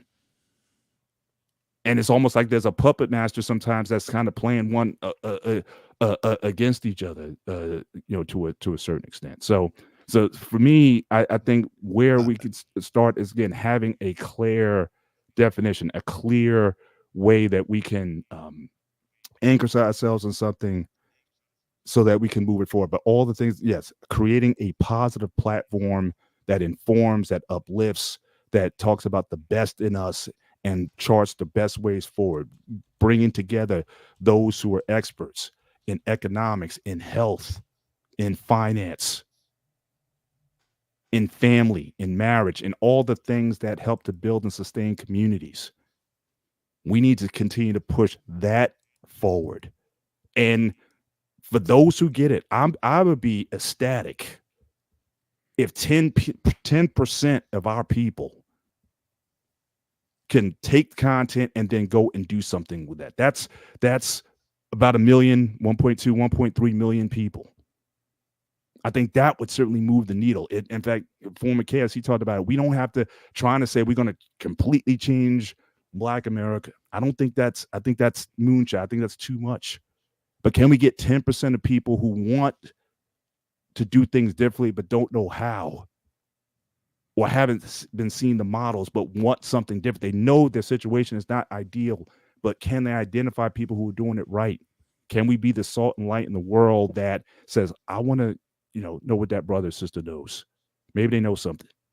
Every one of us on this panel, we should have people in their 30s, if not 40s, that we should be meant to have relationships with, that we're mentoring in some form or fashion. And it should be down. Again, I talked about this before. Mentoring we shouldn't be worrying about so much about the Gen Zers. I think at this point, we're too old for that. Right. But there's some 40 somethings. I got, again, my youngest is 20. I got some guys 35, 38 years old, got kids 8 and 12 years old, still trying to work some things out. I can talk to that guy. And because he can see me, it's like, man, you just got through that. How'd you get through it? Let's meet. Let's have a conversation. So we should be influenced on that. But, so again, manage what we can manage. Conversations that we can have. Again, a 20-year-old isn't going to listen to us. I mean, they made that clear in many conversations that the Gen Xers blew it, or the baby boomers blew it. Yeah, and we still got some you got some older millennials though. Hey, I'm 40 years old and I'm just still trying to work some things out. I'm at a part of my career. Where should I go from here? There's a lot of influence we can have with those guys. And then hopefully those guys can then take some 30-year-olds, and the 30-year-olds can do the 20-year-olds, and so on and so forth. But it needs to be a lot more directed in terms of what we're doing. But overall, we need to have an anchor. Yeah, I'm gonna read this chat right quick. Information, man. I'm gonna let you go. Read the super chat. The brother's got an interesting message there. Here comes the money. Here we go. Money talk. Here comes the money. Marriage, politics, and sports, my man. Appreciate it. He says, our class divide is much greater than talking about race as our only issue. We have to talk about race as a primary issue in my 65 years. He says, we are further behind. Yeah, he was saying we are further behind than we were. We don't have to ignore race. Whose code? He was asking whose code that we should be on. I appreciate you, man. I appreciate it. Your super chat again, but yeah, let's address that right. Can I read? I want to read. Must Be Logic, who gave me a super chat, $10 super chat, which I appreciate that. Thank you for the super chat. We as a people what was this? Compartmentalize. Yeah. Okay. We allow color to define us. We have to dig deep into who we are as individuals first. What do y'all think about that? It's exactly what I just said. Mm-hmm. You want to separate, you want to get down to the individual, but you're still using the word we. If we're all individuals, then who's the we then? Right. And how do you define we if you want to focus on the individual? So again, it's like you're trying to separate yourself from it because you look at it as a limitation, but then you still want to, but you still can't escape it because we're something. And it's not, again, as I said, it's not just race, it's experience, it's identity, it's culture. I mean, look at our music. We got R&B, hip hop, Afrobeat, reggae. It's the same music. The dances, the foods. It's the same. It's the same thing. It's the same rhythm. It's the same. It's like this. It's the way we talk. I remember Neil deGrasse Tyson. On a Vlad show, he talked about being black. He does not want to be identified as a black scientist because he thinks that's a limitation. He just wants to be, again, a scientist who just so happens to be black. Mm-hmm. But I'm asking the question, what is wrong with being a black scientist? And the one thing that I've always asked about Neil deGrasse Tyson is, why is it that he resonates with so many people, regardless of people aren't even interested in science? But you listen to the man. Look at how he talks. He's got a swag about him. Right. That draws people in. Why do our artists and entertainers entertain cross-platform? Michael Jackson, Prince, all the James Brown, all these people, they weren't just singing to black people. Everybody was on with these guys. It's our timbre, it's our resonance, it's our rhythm. It's all these things that contribute to the world. It's not saying we're better than anybody else, but there is a uniqueness about us. So why do we look at black as something less than? No, it's just a part of the human experience that we so happen to have, that we've shared with the world. Right. So why are we looking at black as a limitation? Because and I've said this many times, in America, we are culturally conditioned to see black as inferior, white and anything else as superior. And as a manifestation of that cultural conditioning, we will underestimate, undervalue, and marginalize ourselves as black people, and the larger society does it to us. You said a really good point, Mr. Bennett. You said the brother who's a scientist, Neil deGrasse Tyson. Neil deGrasse Brilliant. Tyson. I mean, I love. He's Every brilliant. time I listen He to him, says he doesn't want to be seen as a black scientist, but you said he doesn't go around saying he's a black scientist. He doesn't go around, but people still listen to him. So therefore, even if he sees himself as a black scientist, people see value in the knowledge that he has. But it's not just that. But there should be some because you got others. pride Because you got Neil, the science guy. Okay. What's the guy? Bill Nye the science guy. He doesn't resonate like Neil. But because Neil is personable, I think he's personable in the way he talks and he explains things, right? He makes it very simple. But I think there's a problem when we try to run away from who we are. And this is no disrespect. I personally think that this is one of the reasons why black people in America, we tend to want to identify with other things that have more glory to it. So when you look at, for example, Egypt, black people in America are bamboozled with our Egypt assessment. Affiliation, yeah. Right. You know why? Because it's got pyramids. The landscape is very extraterrestrial. They wearing the gold and they got the fancy regalia on, right? But for some of us who came from West Africa or tropical Africa, when we look at that part of the continent, it doesn't look romantic enough to us, right? We don't want to be associated with people wearing little trees around, wearing things that don't seem technology-like. And because black people have been so beaten down psychologically in this country, we want to associate with anything that looks great. That's why, no disrespect to people who have the belief that we come from here. I get that. I've studied that too.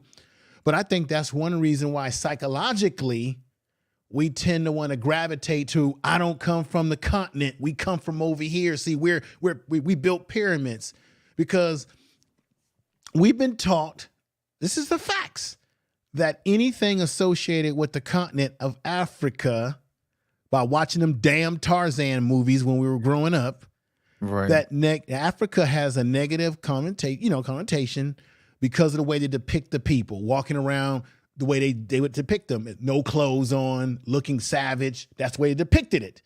And so we've been conditioned by those imageries that we have to gravitate sometimes to something that's more romantic. That's why we love this whole idea about Egypt.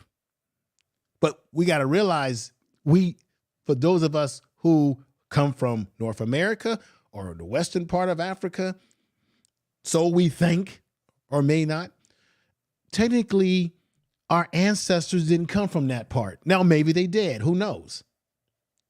But if we came, this is my thing, if we did come from North America, if we are the original natives here and all of those things, and that's great, that's grand, then why are we so obsessed with being an Egypt obsessed? If you're gonna say this is the confusion, JT, that you're talking about, brother. 1 minute we're saying we're from here and we're native, but we're so focused on Egypt. Well, that ain't where we come from. I thought we Native Americans here. You see? I'm gonna help you out with that information. You know, I'm just saying this for the argument's sake, brother. I'm just, you know. Yeah. It's just the conversations that we have, and this is what I was saying.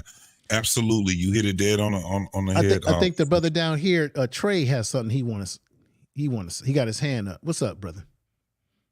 Yeah, I just think this whole space that we in now regarding men, it's just a regurgitation of the feminist movement and the crack era to me.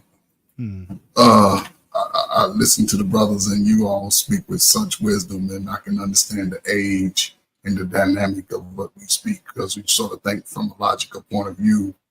And JT, you mentioned something about being confused. I just think you're using the wrong word with that, because in all of our lives, at any point in our lives, we come to an age of reason. And when you get in your 50s, like I think somebody mentioned, that you just start to see things clear for what it is. And it's either black or white. It ain't no gray no more. It's like, man, this shit ain't right.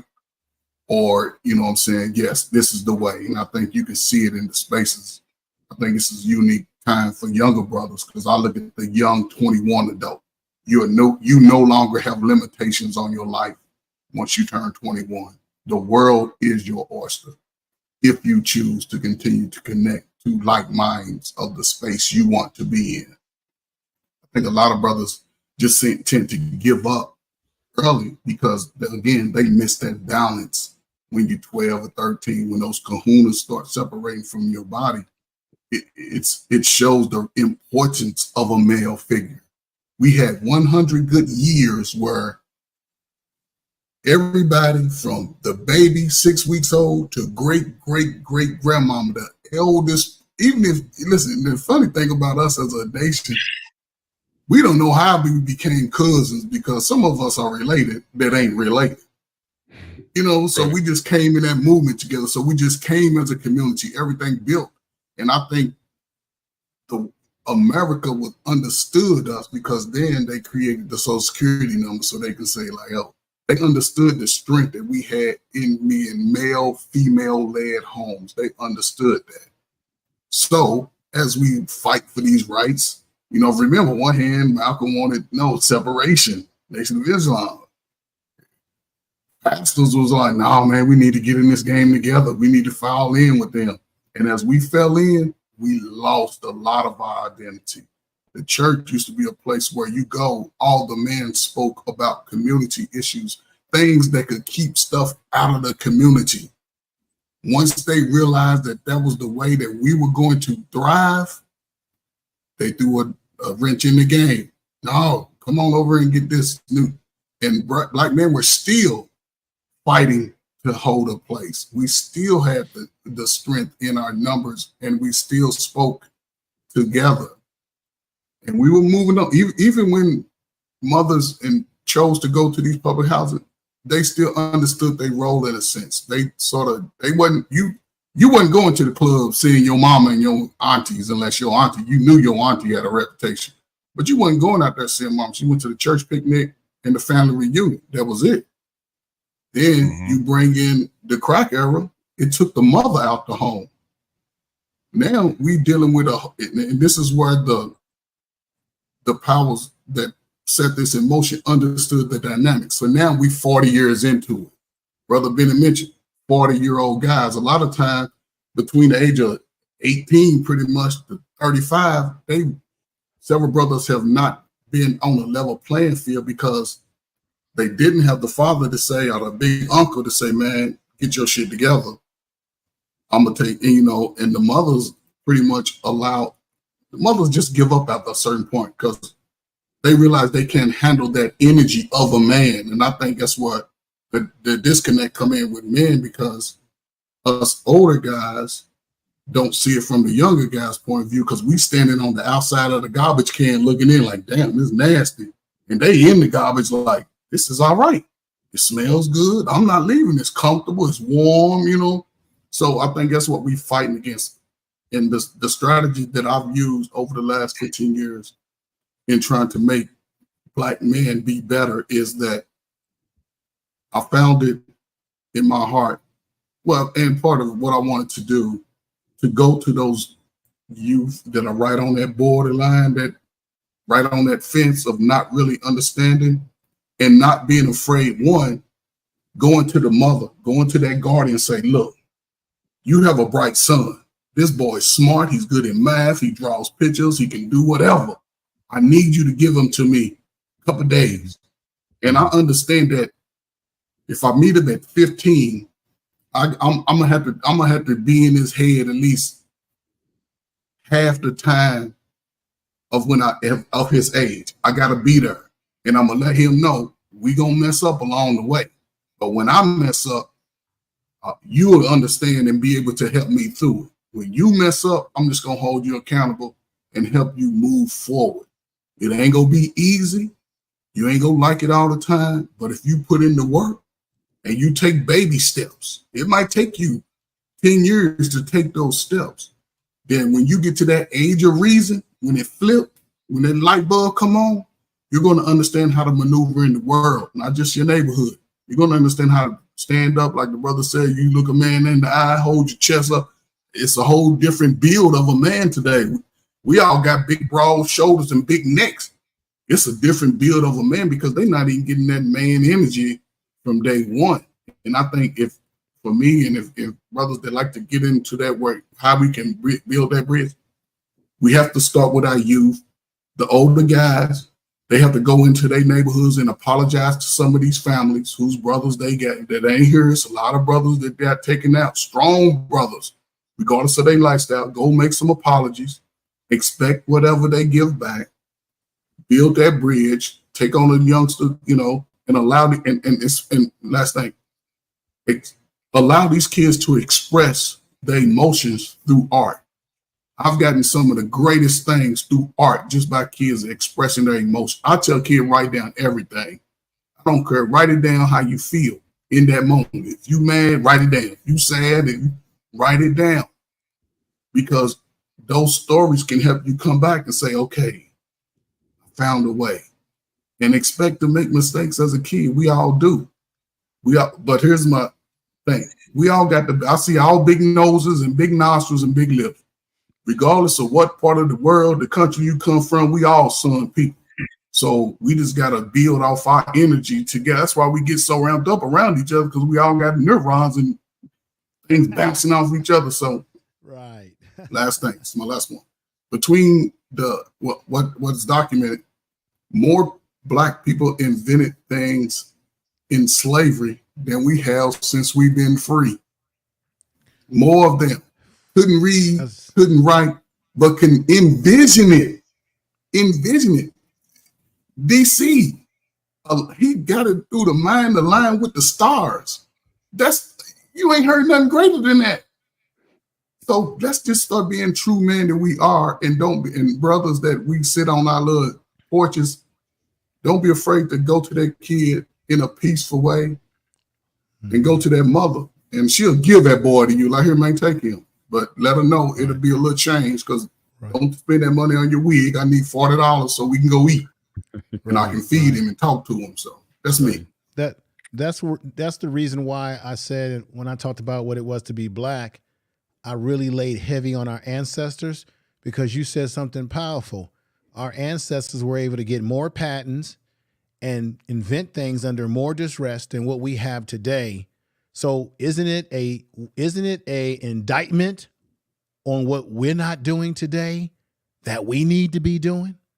If our ancestors could do more with less than what they had under even deeper racial stress, but they say there's no excuse for us. Pressure breaks pipes or builds diamonds. Yeah, that's so right. that could be part of it as well. You know what I'm saying? I mean, it's like when you have to, necessity is the mother of invention. You know what I mean? So we had to do certain things just to survive. You know what I mean? So I think that's something, I think, just with the relative piece that DL Saint was talking about, go in these other portions of the world where there's just all this chaos and whatnot. But, a lot of those folks, when they get here, their communities are tight, because, again, there is that sort of banding together. But this illusion that, America is now everyone's equal and everyone's an individual and everyone could do whatever, is there that connectiveness that really drives us to be, have to be the best version of ourselves. So we can just act, I see the other guy over there, he acting the fool. Oh, I guess I can act the fool also. Back in the day, you couldn't afford to be a fool because being a fool could get you killed. Well, I'm sorry, delete it. My bad. What? Now, let me get this super chat from a man, R. Payne. Here comes the money. Here we go. Money talk. Here comes the money. All right. R. Payne says, we does not mean color. It means we as what we have in common with as Americans. I certainly do not look at black as inferior. I don't think that is our biggest issue to solve any longer. That's what R. Payne had put out there. Thank you, brother, for your super chat. Again, I appreciate you, man. You've been giving us Fun Payne dropping it, man. He's the title sponsor. Right. Yeah, so what I'm gonna do is, Black Man Unfiltered, he always have something when we get a super chat. So what I want to do is I actually want to give him, we're going to take a little break with this right here, man, so we can get my man White Chocolate to do a little something.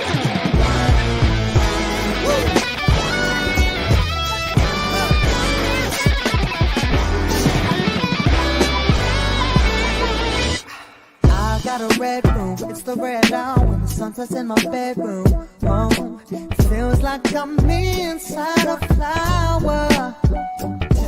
It feels like I'm inside my eyelid. It feels like I'm inside a flower.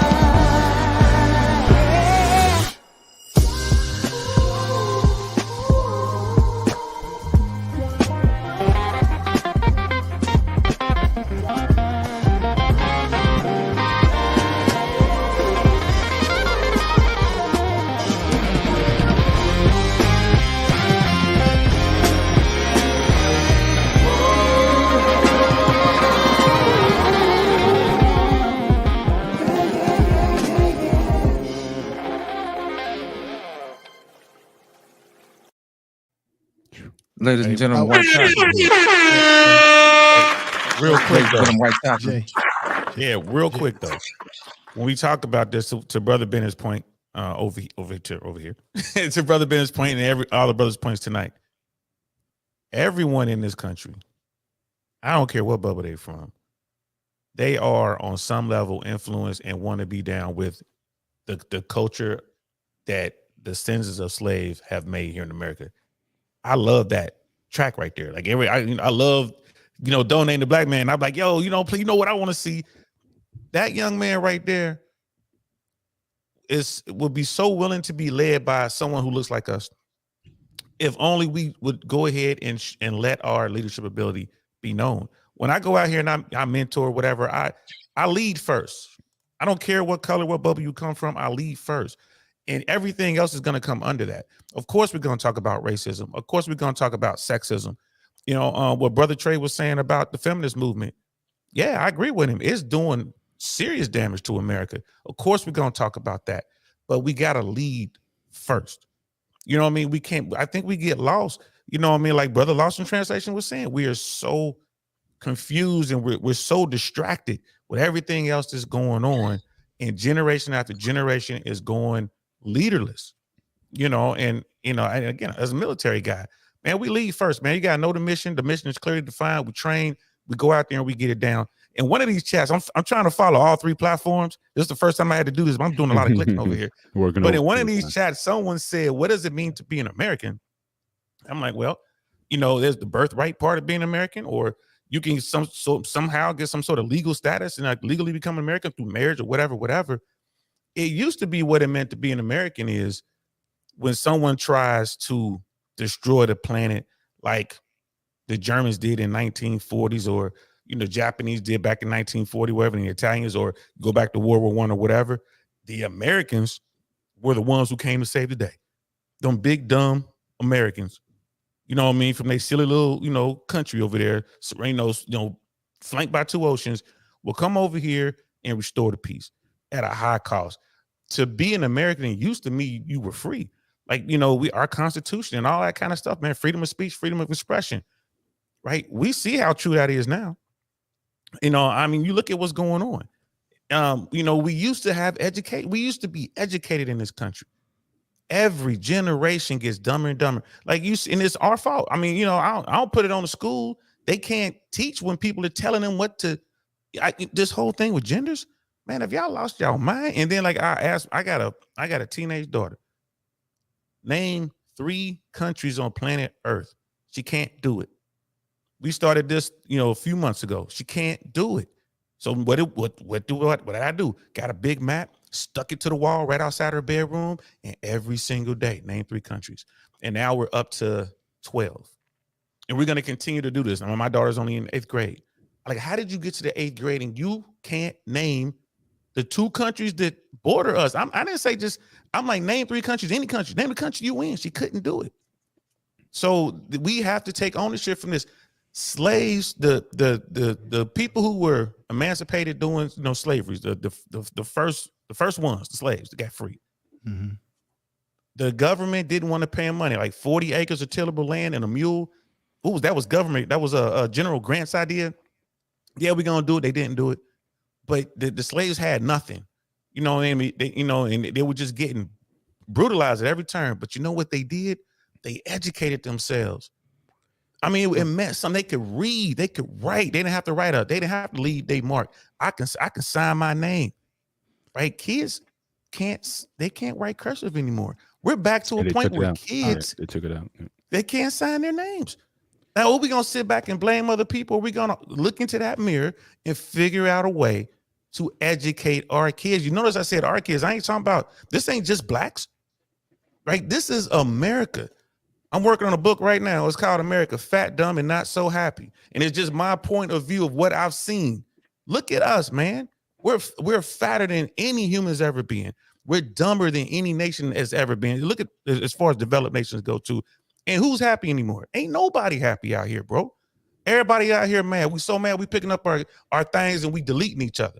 We're so unhappy that we're going out here. Everybody's unhappy. Relationships don't work. Women want to take over men. Like I said, the brother Trey's point, go in the family court, you get wrecked. And women are starting to figure out that the family court doesn't care about your gender. They just want to know who makes the money. So now you're seeing women getting wrecked in family court. They're losing their kids. They're having to pay for child support. They're having to pay alimony. You know what I mean? They're like, what's going on? Like, yeah, y'all didn't bother to read. I want to say this though, brother. Don't please be very careful when you make the general statement that Americans are dumb, because I've interviewed young black males who are doing incredible things. They have a program in Oakland that's been in Oakland for a while called Afro Tech, where you have black men and women who are involved in technology and creating inventions and things they will be using tomorrow. I think there's a segment of our society that's blind, deaf, and dumb. And then there's a larger segment that's very intelligent. And then on another thing, you got to be very careful, because most of these other countries are stealing their technology ideas from us. Thank you. Most of them have to come over here, like the East Indians. They come over. Look, I'm in California, Silicon Valley. They coming over here to work. We ain't going over there to work because we got the infrastructure. They don't have it. I want to. Of course, that's where the trick bag comes in. Of course, they can pay them less money than they'll pay me and you, because we're Americans and we'll command more pay, right? I'm saying I get what you're saying. We got some dummies, but let's not underestimate the intelligent ones. We got. Did y'all hear about? There was a couple of black youngsters, 16. They're going to college. There's a young man. I think he was on Good Morning America. I think he was like a 12-year-old. He's getting ready to enroll into Harvard. Right. We got there is some brilliant young people even within our race, but the problem is that we don't publicize it, right? But if it's a kid who grew up as a gangster, went to jail, he gets out of jail, and then does right, we'll celebrate that person before we'll celebrate the kid that's been doing the right thing with parenting like you did with your daughter from the get-go. And I want to be very clear. When I make these broad statements, yes, sir. I'm not just talking about our community. You're out in California. I spent the better part of 23 years in SoCal, right? Go to any of the Cal State schools, any of those campuses, and ask them kids to name 10 countries on planet Earth. But ask those kids. I'm not talking. Don't even touch. Don't talk to a black kid. You know what I mean? Go ask the kids that you come across to name. They can't do it. And then ask them to name the top 10 hits or whatever, or the most. You know what I mean? Mr. Beast first. I want to be clear on that. And one other thing, real quick, just real quick. Mm-hmm. If you go stop an Armenian kid down in SoCal, if you go down to Glendale, California, you go talk to an Armenian kid, right? You will be blown away with the knowledge that an 8-year-old, 12-year-old, 18-year-old Armenian kid. It comes from the home. I'm not looking at society and trying to victimize anybody. I'm simply saying, right? Like right now, my daughter goes to school every day. I take her to school every day. My daughter be on the road. My daughter's out here doing everything she's supposed to do. And I got a quick side note I'll tell you in a second, but after you come back, because we got the society of everybody wants to be victims. My daughter is exceeding what she should be doing right now, but she can't name 3 countries if we didn't get into this on planet Earth, let alone forget about states, forget about cities, forget about history. But DL, can I just ask you one thing? And I got to go after this, guys. So again, great, fantastic show. Salute to outstanding Lost show. Translation, JT. Appreciate you, brother. Thank you. I don't want us to make the mistake, though, of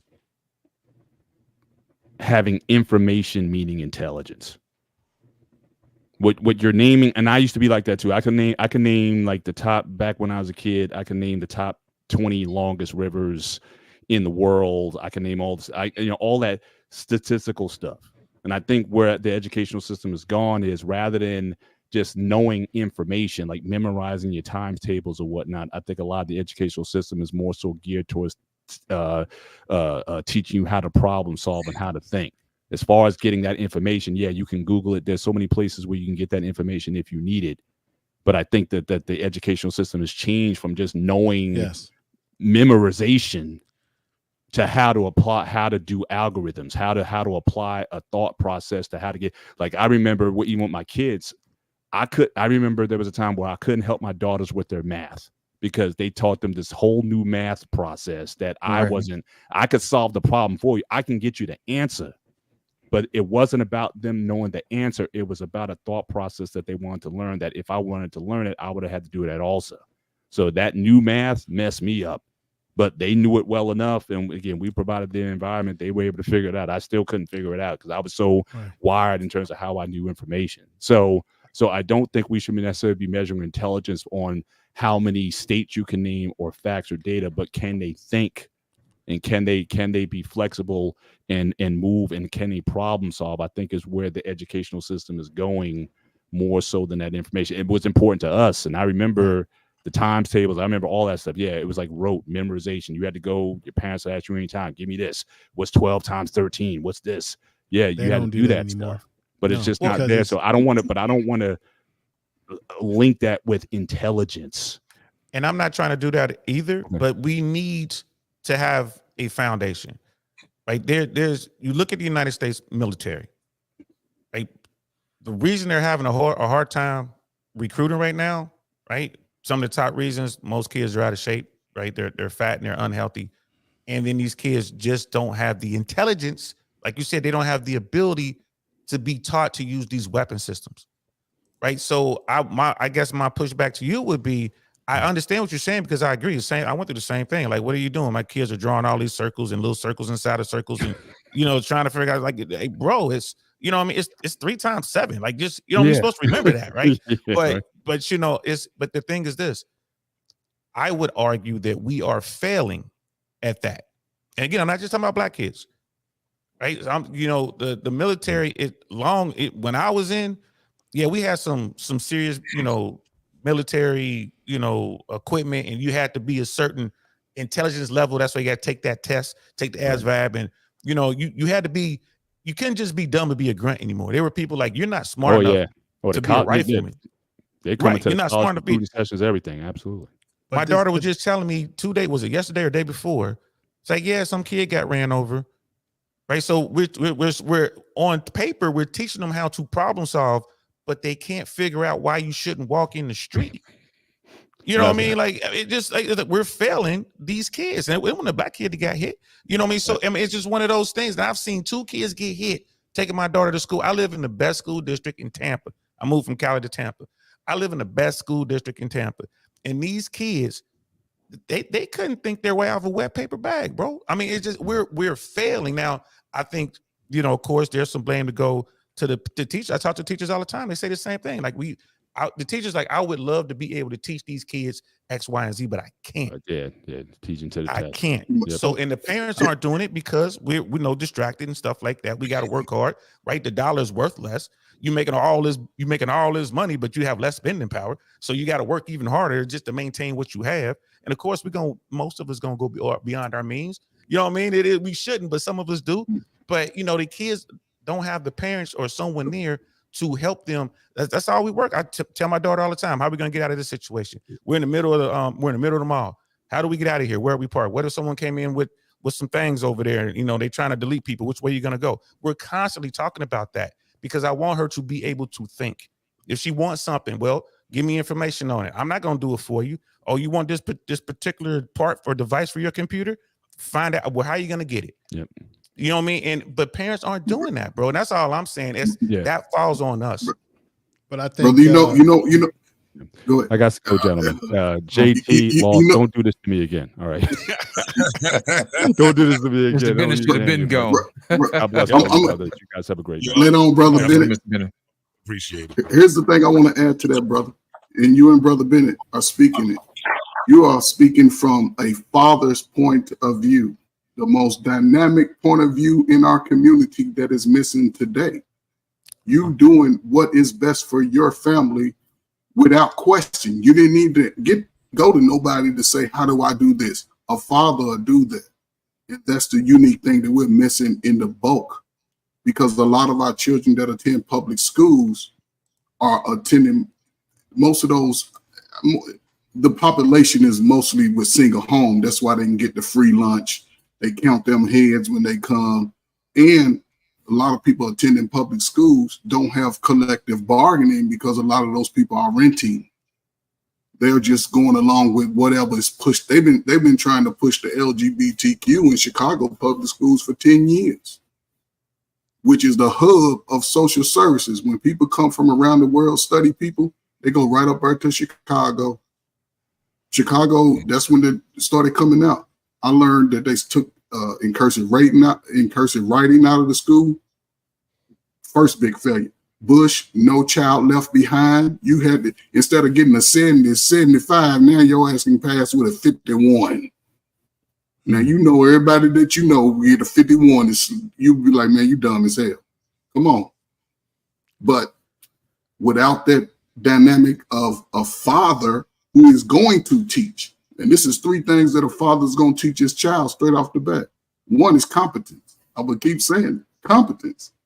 You're going to help them work through all that other stuff they got going on. When they start challenging mama, hey, boy, sit your ass down. When they start acting out, hey, come here, let me talk to you. What's going on? You're going to ask all the good questions. You ain't going to be like, well, he feel a certain way. You ain't going to think about his damn feelings. Then he's going to teach confidence. Your child's going to be confident to try new stuff. Confident enough to fail. A lot of these kids are afraid to fail.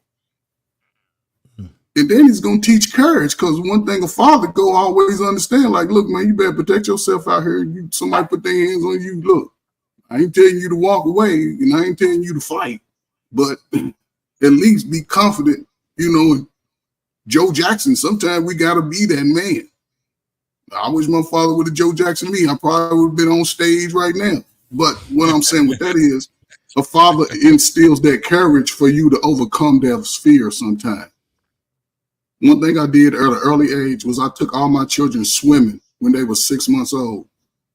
I put them in that water. I dumped them. 2 seconds. All my children can swim like fish today. I taught them how to write in cursive in 3 days. One of my sons, they wouldn't teach. Oh, let me show you how to get this. Because when you write in cursive, it teaches you how to critical think through stuff. A lot of students today, a lot of y'all had chemistry. You learned about the Bunsen burner and the test tube, and you learned that. They don't teach that. You had home ec. I knew how to sew a button on my shirt in the 7th grade. Like, what? I can sew my own. I ain't got to wait for mama no more. They teach. A lot of us got that. A lot of young, they took all that out the way because they realized we was advancing. Like, damn, these motherfuckers are picking this up fast. They smart. So they sort of took it away as we came into our adulthood.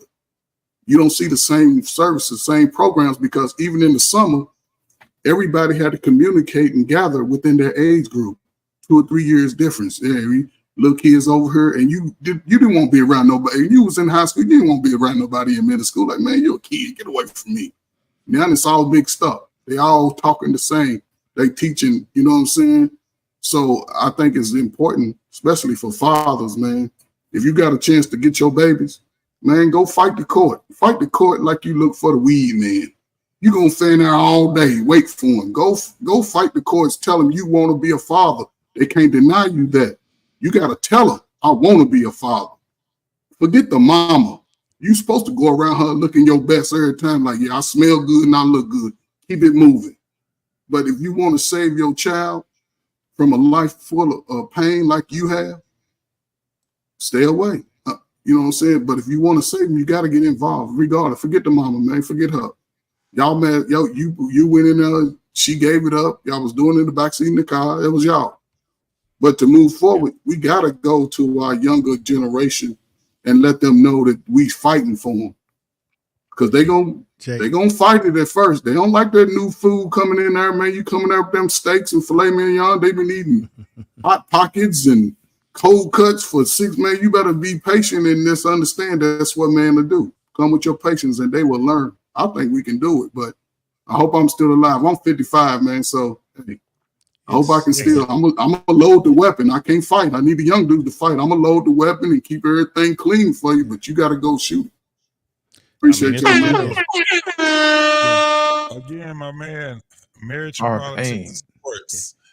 $5. Our pain just came in here, man, and cash mobbed the Doggone What We Know podcast, man. I really appreciate you, brother. He says, great panel, JT and gents. Keep up the good fight. I believe breaking away from the Democrats would do more for us as blacks than almost anything else. Hey, before anybody goes crazy in the chat, before anybody goes crazy in the chat, to say a few things, JT. Yeah, if I could just get in real quick, I agree with that brother 100%. And when I say break away from the Democrats, it does not mean run to the Republicans. It means going to whoever's going to give the best deal for the community.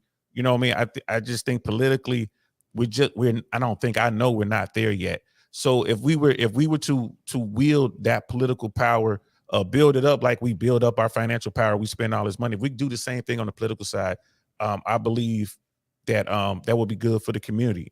Absolutely good for the community. I mean, look at how close this current election is. We got a guy facing 91 indictments, and they talking about they want to put him back into the White House. I'm conservative.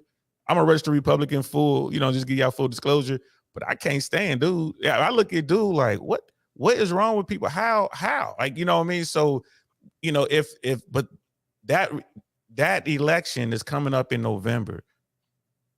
People are just assuming that the black vote is with the Democrats. Imagine if that assumption came with a price tag. You're gonna have to do better for our schools. We're gonna have to do this and that, and you're not gonna get our vote. Does that mean we're gonna vote for him? No. Well, maybe we'll vote for RFK, or maybe we'll vote for some other independent, whoever. But I think we should get into that, and just want to throw that out there. Appreciate it, deal. Go ahead, information man. No, I just wanted to, because I'm getting ready to cut out. I want to say to my audience out there, make sure you check out my man What You Know podcast, JT, who's doing a hell of a job tonight hosting. So he has a channel. Of course, we're on Black Man Unfiltered Network. A lot of great content creators up here tonight.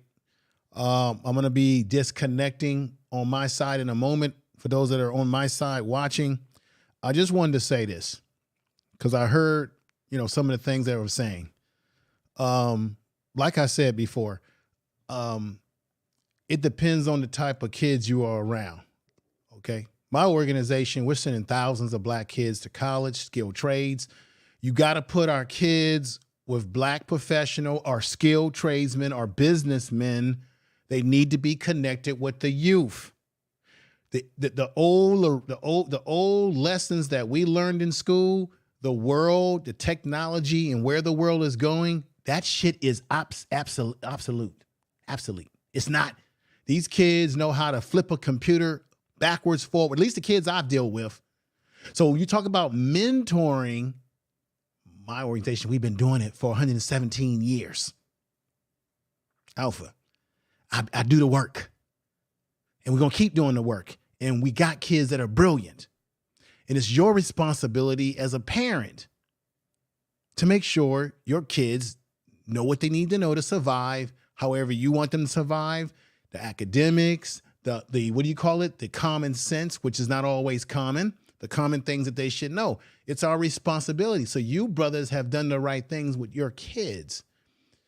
And then the kids that are out here who may not have the father or someone there are groups of black men out here who are successfully mentoring, particularly black males, for success. I've interviewed them.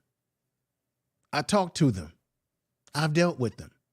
So I don't look at the future as dire straits. There's going to in every generation, you're going to always have loops. Have y'all forgotten that they said that I'm a Gen Xer, that Gen Xers, what did they call us? They said we were slackers.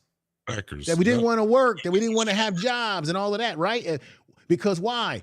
When young people grow up, they go through a period where they trying to find who they are, figure out what they are. And then we can quickly label them, but through time and effort, they can blossom. They called Gen Xers lazy. They called us slackers. That's what they did. But not everybody falls in a category. Our problem in this country and in the world is we like to put people in boxes and categorize them, right? The race, ethnic, where you come from, what sex you, everything is a box so that they can label you and be able to define you. We have to define ourselves, and we have to be the best fathers that we can be to our children so that they are prepared for whatever comes down the gauntlet. Me personally, I'm concerned about black children. I'm not because white children, I'm just keeping it real with y'all. And other groups of kids, they got a foundation in their communities. They got a foundation. It's my job to be on code with my people and build us up because I was saying this earlier, JT, all the other ethnic groups always put their people before anybody. While we as black folks keep talking this rainbow bright stuff, ain't nobody else worrying about including us. They worrying about what they got going on. When the Asian man comes into the black community, open up a store, where you think he take his money to, JT? Gonna take it and gonna put it out to community. It's to gonna go his everywhere. community. He ain't working in our community to say, I'm gonna do this for black children. No, he taking it back to his community for his kids. Yep. Why can't black people have the same attitude and mentality? We too much into this love everybody. I ain't got time for that. I got time for doing what's in my best interest for me, my family, my people. Yes, right? Sir. Because white folks, they don't need me. They don't need my help. They doing just fine. They running the country. They running the military. And another thing I got to say about the military, I get where the brother's coming from. But guess what? A lot of these kids don't want to be in no military. You know why? They got too many options. Our black asses went in the military, and I got family that's military. Our black asses went into the military in the early days because that was the only option we had. I got uncles that's not here because of the damn Vietnam War. That's our options. Guess what? I like my child to have an option other than military or other than this. more options they have, the more choices they have, the most best choice they can make. It doesn't mean that the military hasn't done anything good for people that need the military and hasn't given them benefits. I ain't saying that. But these kids have too many options now. That's why some of them either don't get in the military because maybe they're not smart enough or don't want to be in it. They're already making rumors right now about if this country had to go to a ground war, they would have to do drafting because not everybody's coming out of school wanting to join the military. That's absolute fact, bro. Things get high. Now, I don't mean to be I'm not trying to disrespect nobody up here that's military. I'm just saying I think some of these kids. But then you got to ask options. the question. Then you got to ask the question: are we as loyal, especially our younger generation? Yes, sir. Are y'all as loyal to the United States? Ooh, I mean, are you loyal because you got you know? And I was one that said I would. This is my final thought. I was one that said I would never go to the military coming out of high school. No, I used to see a recruit up. Man, I was down the hall, dipped out. I was playing sports. I'm going to college. I went to college. I think it was my freshman year in college. They had the NFL strike. Y'all remember? Some of y'all probably don't remember the NFL strike back in the 80s. Oh no, I remember, brother. I was alive and well. I'm gonna be a replacement player. It sounded good. Then I hurt my knee. Then I'm like, hell, this college shit seemed like it might work out.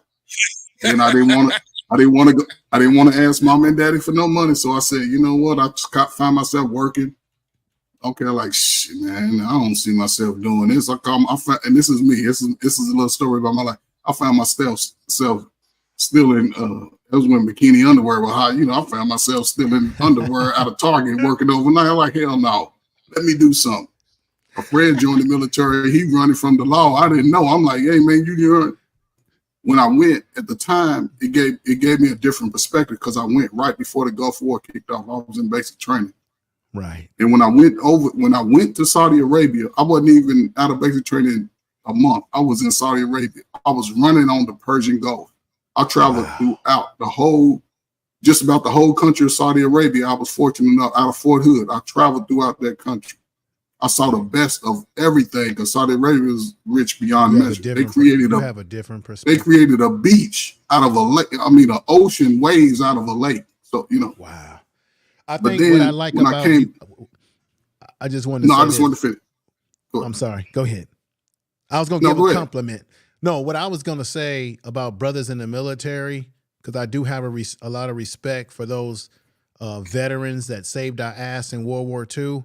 But you brothers that's in the military have an interesting perspective because for the most part, most of you have traveled the world and many of us have not. So you guys are able to bring a perspective in these areas that we can't imagine because that's really what I was just saying, a compliment. You guys have that worldly experience that many of us don't have. So I'm gonna finish. Look, so here's the unique thing about the options that you mentioned. So you mentioned options, right?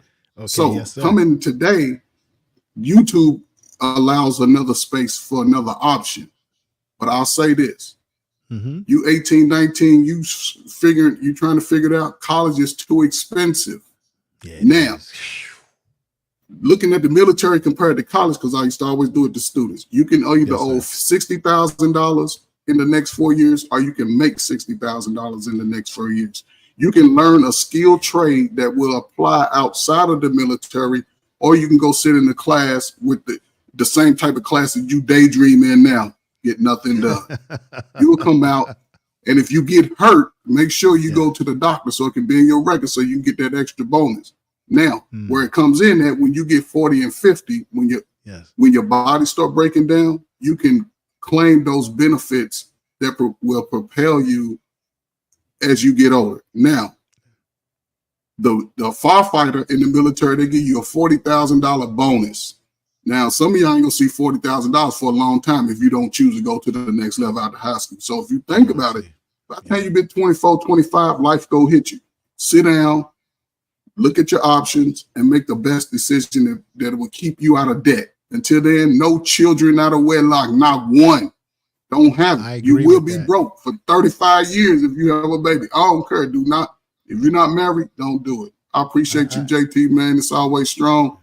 Brother Lost in Podcast, Lost in Translation. You two brothers, I just met y'all. Hey, man, look, we out here. We going to keep doing it. We ain't going nowhere. So Generation X, B, C, y'all going to have to push us off the cliff. We ain't going nowhere. We fighting with you. Right. JT, I'm about to sign off as well. Lost in Translation, brother. I gotta be honest, brother. You really set us off really well. I really appreciate what you had said earlier too, and I appreciate Saint too.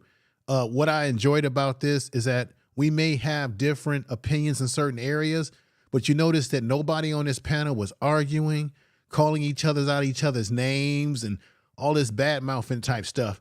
That's why I love coming over here and being on panels whenever I can, because we can have intelligent conversation and we can leave respectfully, even if we have differences. I like that. I appreciate you coming out. Shout out information, to you, man. I appreciate you all you brothers. Thank you. Be easy. Always a pleasure being on the panel with you, brother. And Saint DL is in a building, man. What's your final thought, my guy? My final thoughts, man. We'll keep it with the theme of military and why we should serve. And like Brother Trey, I was at KKMC too, man. I was right there, Rafah, Riyadh, same war. I didn't see you there, but we were chewing on the same dirt. I promise you. You know what I mean? And what I learned in the military, especially being a paratrooper, being Fort Bragg, working with the people I work with, working with the tip of the spear. Most Americans don't realize what it takes to be free, to keep America. As bad as it is in country, you have no idea who's trying to get in here and kill us all, right? So, and those guys, those men and women who toe the line, they do. Information Man, I respect 100% what you're saying, because I truly believe in freedom. And I tell people all the time, freedom ain't free, first of all. And secondly, it's ugly. You know what I mean? But the time is coming, ladies and gentlemen.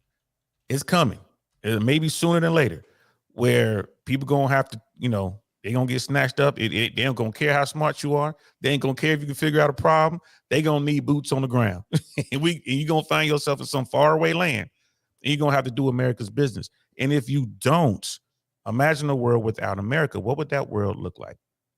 And that's my final thought right there. What would the world look like? Because everybody trying to get to this country, as bad as we say it is over here, it ain't no line of people trying to get into China. I ain't heard nan person talking about they want to go to Palestine right now. You know what I mean? And you can look at what's going on in Ukraine with Russia. So that's just where it is right now, man. But I think America, I think we are victims of our own success. And it's been a long time since somebody punched us in the nose, and I think it's coming. Absolutely. Absolutely. DL, I want to speak to something that you said earlier, man. You said that America is fatter than ever. You know what I'm saying? It's just one of those things. Well, here's my problem with a lot of that. A lot of that comes from us not being able to specialize in different things. All of us seem like we want to gravitate to what's hot at the moment. I remember in the 90s, what was hot was being a barber. So everybody cut hair, you know what I'm saying? And then after that, everybody wanted to install tent, and everybody wanted to install radio, and everybody wanted to install, barbecue grills or whatever. You know what I'm saying? We don't specialize in things that we need. You know what I'm saying? We didn't have nobody making soap. We didn't have nobody making clothes. We didn't have nobody making the stuff that we use on a regular basis. We bought that stuff out of house. And to speak to what Information Man said earlier, we have to learn how to specialize in other things. Everybody can't go into tech, but we can use some people who do things like plumbing or whatever. And what happens is it kind of hurts our perspective on how we look at each other. We should be able to specialize, and it should be okay. You know what I'm saying? And that's the reason why we need our support from our women as well, too. Everybody can't date the CEO. Sometimes the plumber need a wife to help fix his sandwich, too. You know what I'm saying? And the guy who works on cars, wife needs to help him wash his uniform or whatever. It's like in the military. Everybody has their own support roles. Everybody can't fly the jet. We need somebody to fuel a jet. We need somebody to load the missiles on the jet. We need somebody to clean the jet, the deck. You know what I'm saying? To make sure that the folks at the mess hall get something to eat. You know what I'm saying? That's what makes us great as a people, man. We have to learn how to specialize in everything that we know how to do. And I'm going to tell you how I know this is happening. JT, let me ask you a question. When was the last time you had your shoes cobbled? You know what I'm saying? Where you had to put new shoes on, new soles on the bottom of your shoes. You can't think of one, can you? You know what I'm saying? Myself, no, I get what you're saying. Yeah. And this is the thing. That's what I learned, that there was still cobblers that was out there. Do you know how far I had to go just to a cobbler? Right. That was what was crazy about it. So I understand it.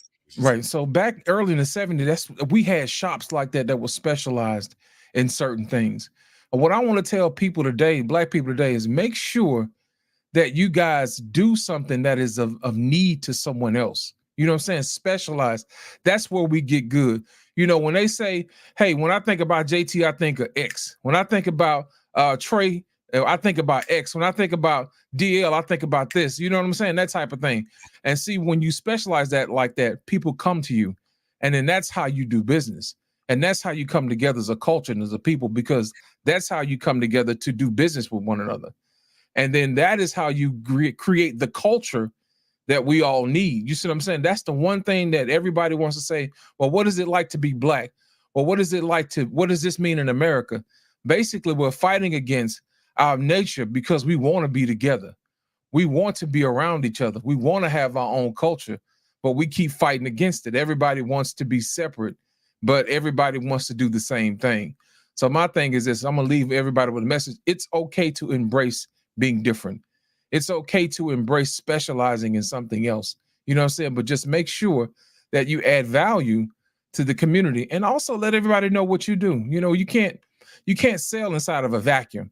And then also, if you know somebody like we did tonight, everybody was broadcasting from other locations or whatever. That gave us an opportunity to have a great, huge audience. So that's way everybody can come back in and pick up different pieces, because we're serving our community. You see what I'm saying? Because everybody has something different to offer. And that was my final thought. JT, thank you so much for having me tonight. I want to thank everybody for coming out. If you want to follow us on Black Man Unfiltered. You can also find DL Saint on his channel as well. DL, how can the people find you, brother, before we let you go? I really want to know podcast on YouTube, guys. I really want to know podcast.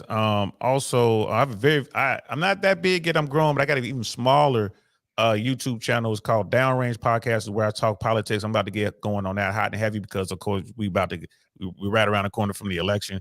And on Instagram, just type in "I really want to know" podcast, one word, it'll come right up. If you want to follow me there, appreciate y'all. Appreciate everybody who was here tonight, and everybody in all the chats. You know what I mean? I appreciate all y'all. It's always a pleasure to come together in fellowship with good brothers. I mean, for real. I mean, and JT will tell you, I ain't the type of guy that waste my time. I'm like, bro, I got other things I could be doing. So I'm so happy I'm here with you guys tonight. Appreciate it. Trey, you got anything you want to add? Tell the people how they can reach you, brother. Sentiment, man. I appreciate you. I appreciate y'all, man. You know what I'm saying? And you can find me at your local hardware store, Lowe's, Home Depot. I'm retired. I'm doing projects, you know. So, you know, I'll be in these spaces just blessing the opportunity to come up and share knowledge with other men, man. That's what I'm about, man. I'm going to rock out till I can't do it no more, man. So, again, peace and love. So we're going to take all of our tribal knowledge, and we're going to share it to our tribe, and we're going to come back 10 toes stronger, man. So I appreciate it, man. Thank you, brother. Always a pleasure, Trey. I got a couple of more years for you, Trey, and I'm gonna be joining the ranks of you and DL and the likings of y'all and our pain. Man, when I do that retirement, I'm gonna be sitting pretty like y'all gonna be sitting, man. I had a plan. I didn't know it was gonna come out this great, man, but I'm working on it. I'm about to join the ranks of you brothers also, man. I don't have the water is fine. Yes, sir. I don't have a long soliloquy. So this is the thing. I came to this panel. I did this show, and I was supposed to have did it last week.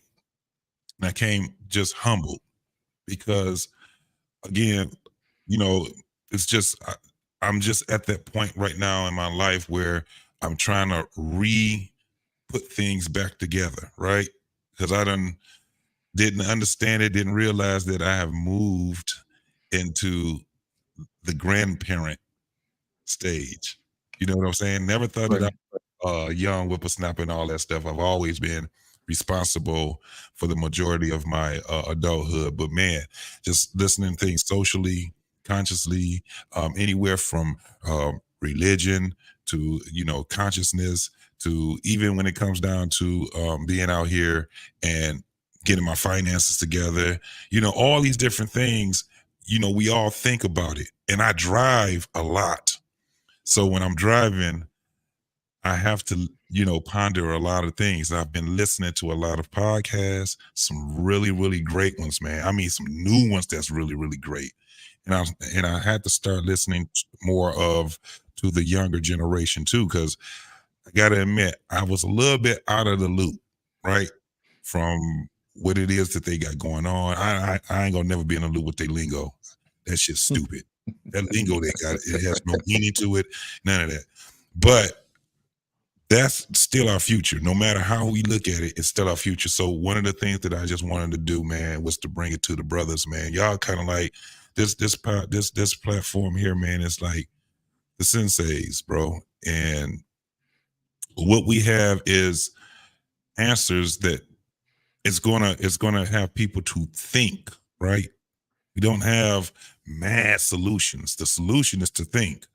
The solution is to have an open mind, to be able to, just because a person doesn't think the same way that you think, does not mean that you guys can have great conversation. In fact, I implore most of the people that's out here, start talking to people that thinks different than you, and start having more of a mind of being a little more stoic and open-minded at the same time when listening to these folks, man.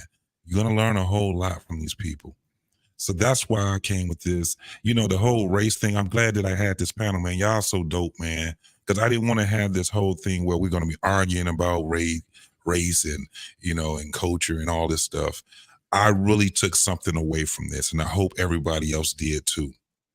I hope everybody else did. I'm going to end it with that, man. I want to thank, it's a lot of people that came here, man. I want to thank Information Man. I want to thank his Uncle. Chat for coming in here and engaging. What We Know podcast, the chat that came in there. DL, what I really want to know. I want to thank you. I want to thank the people that you brought along over this way. I want to thank my man, R Payne. I love the OG. Now he the triple OG. That's the triple OG. The OG triple OG. That's because it comes with conversation where he wants to, even if he agree with you, I guarantee him and Mr. Bennett, which I really want to thank him, they give a different look on and a different angle. You dig what I'm saying? Right. Pray. Thank you, man. DL, you already know what it is, brother. Yes, sir. You already know what it is, man. And I want to thank everybody on Black Man Unfiltered platform network. I want to thank the people that was on the chat that was engaging on Black Man Unfiltered. Hey, tell a friend to tell a friend. If you guys didn't do it before you get up out of here, hit that damn like. You dig what I'm saying? We about to have better conversations next week. And my man, absolutely, my boy, Black Man, I definitely want to thank you, man, because I see what you're doing, boy. I see what you're doing. Yeah, don't forget Uncle Rick was in here for a hot second.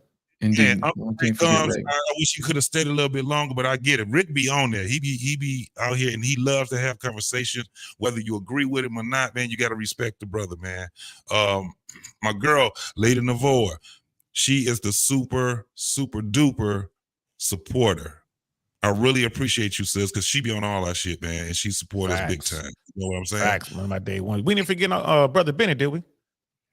No, my man Bennett. No, I already thank, but I got to thank him, man, for because he caught me by surprise off of that one right there, man. he caught me by surprise. He came with it, man. My man, Lit, Lost in Translation, brother. You know what it is, my boy. Indeed. You know what I'm saying? And I think if I forgot, you just charge it to the head, not to the heart, y'all. But we got to get up out of here, man. Tomorrow, what's tomorrow? Thursday? So tomorrow you got Dr. Nukumbe and Coach K And Friday we got the barbershop. And then Friday. You know what it is. Hey, what is it? What is it this Friday, bro? Do you know what the title is? I have no idea. I'm gonna go back and check it out and see, man. You know, we be on here every day, man. So you know, we'll figure out something. We definitely rocking it, man. And then I'm not sure Saturday. I got to get my Saturdays back, man. But it's been really hard for me to do the Saturdays, so it's really good for me to do this Wednesday for Black Man Unfiltered, and also for myself. And I really appreciate that, man. Again, our pain, man. I really appreciate you for cash mobbing the What We Know channel, man. I appreciate the other people on my man Information Man's for cash mobbing. You guys, we got to get Black Man back on here, man. Hopefully he get his monetization back, and well, he will get that. But in the meantime, let me put this banner right quick up. Do you got it? Let me see his banner, because it's really easy to find, to follow. Here we go. Got it. So yeah, so if you guys can find it in your heart to get my man some coffee or a pair of sneakers or whatever it is, man, go to his support the content that you enjoy. You know what I'm saying? If he's putting together that thing, man, make sure you support it, man, because this stuff, this content creation ain't cheap, brother. I'm here to tell you, it ain't cheap, brother. But we really do appreciate you guys. But make sure, Kevin used to always say, make sure you support your Black media. You know what I'm saying? Because you're not gonna get this anywhere else. You're gonna get it right here, and we do it for you every night. So we do appreciate you coming out. Just make sure you support those who support you. Yep. Go ahead, man. Take me out, bro. And with that being said, we out.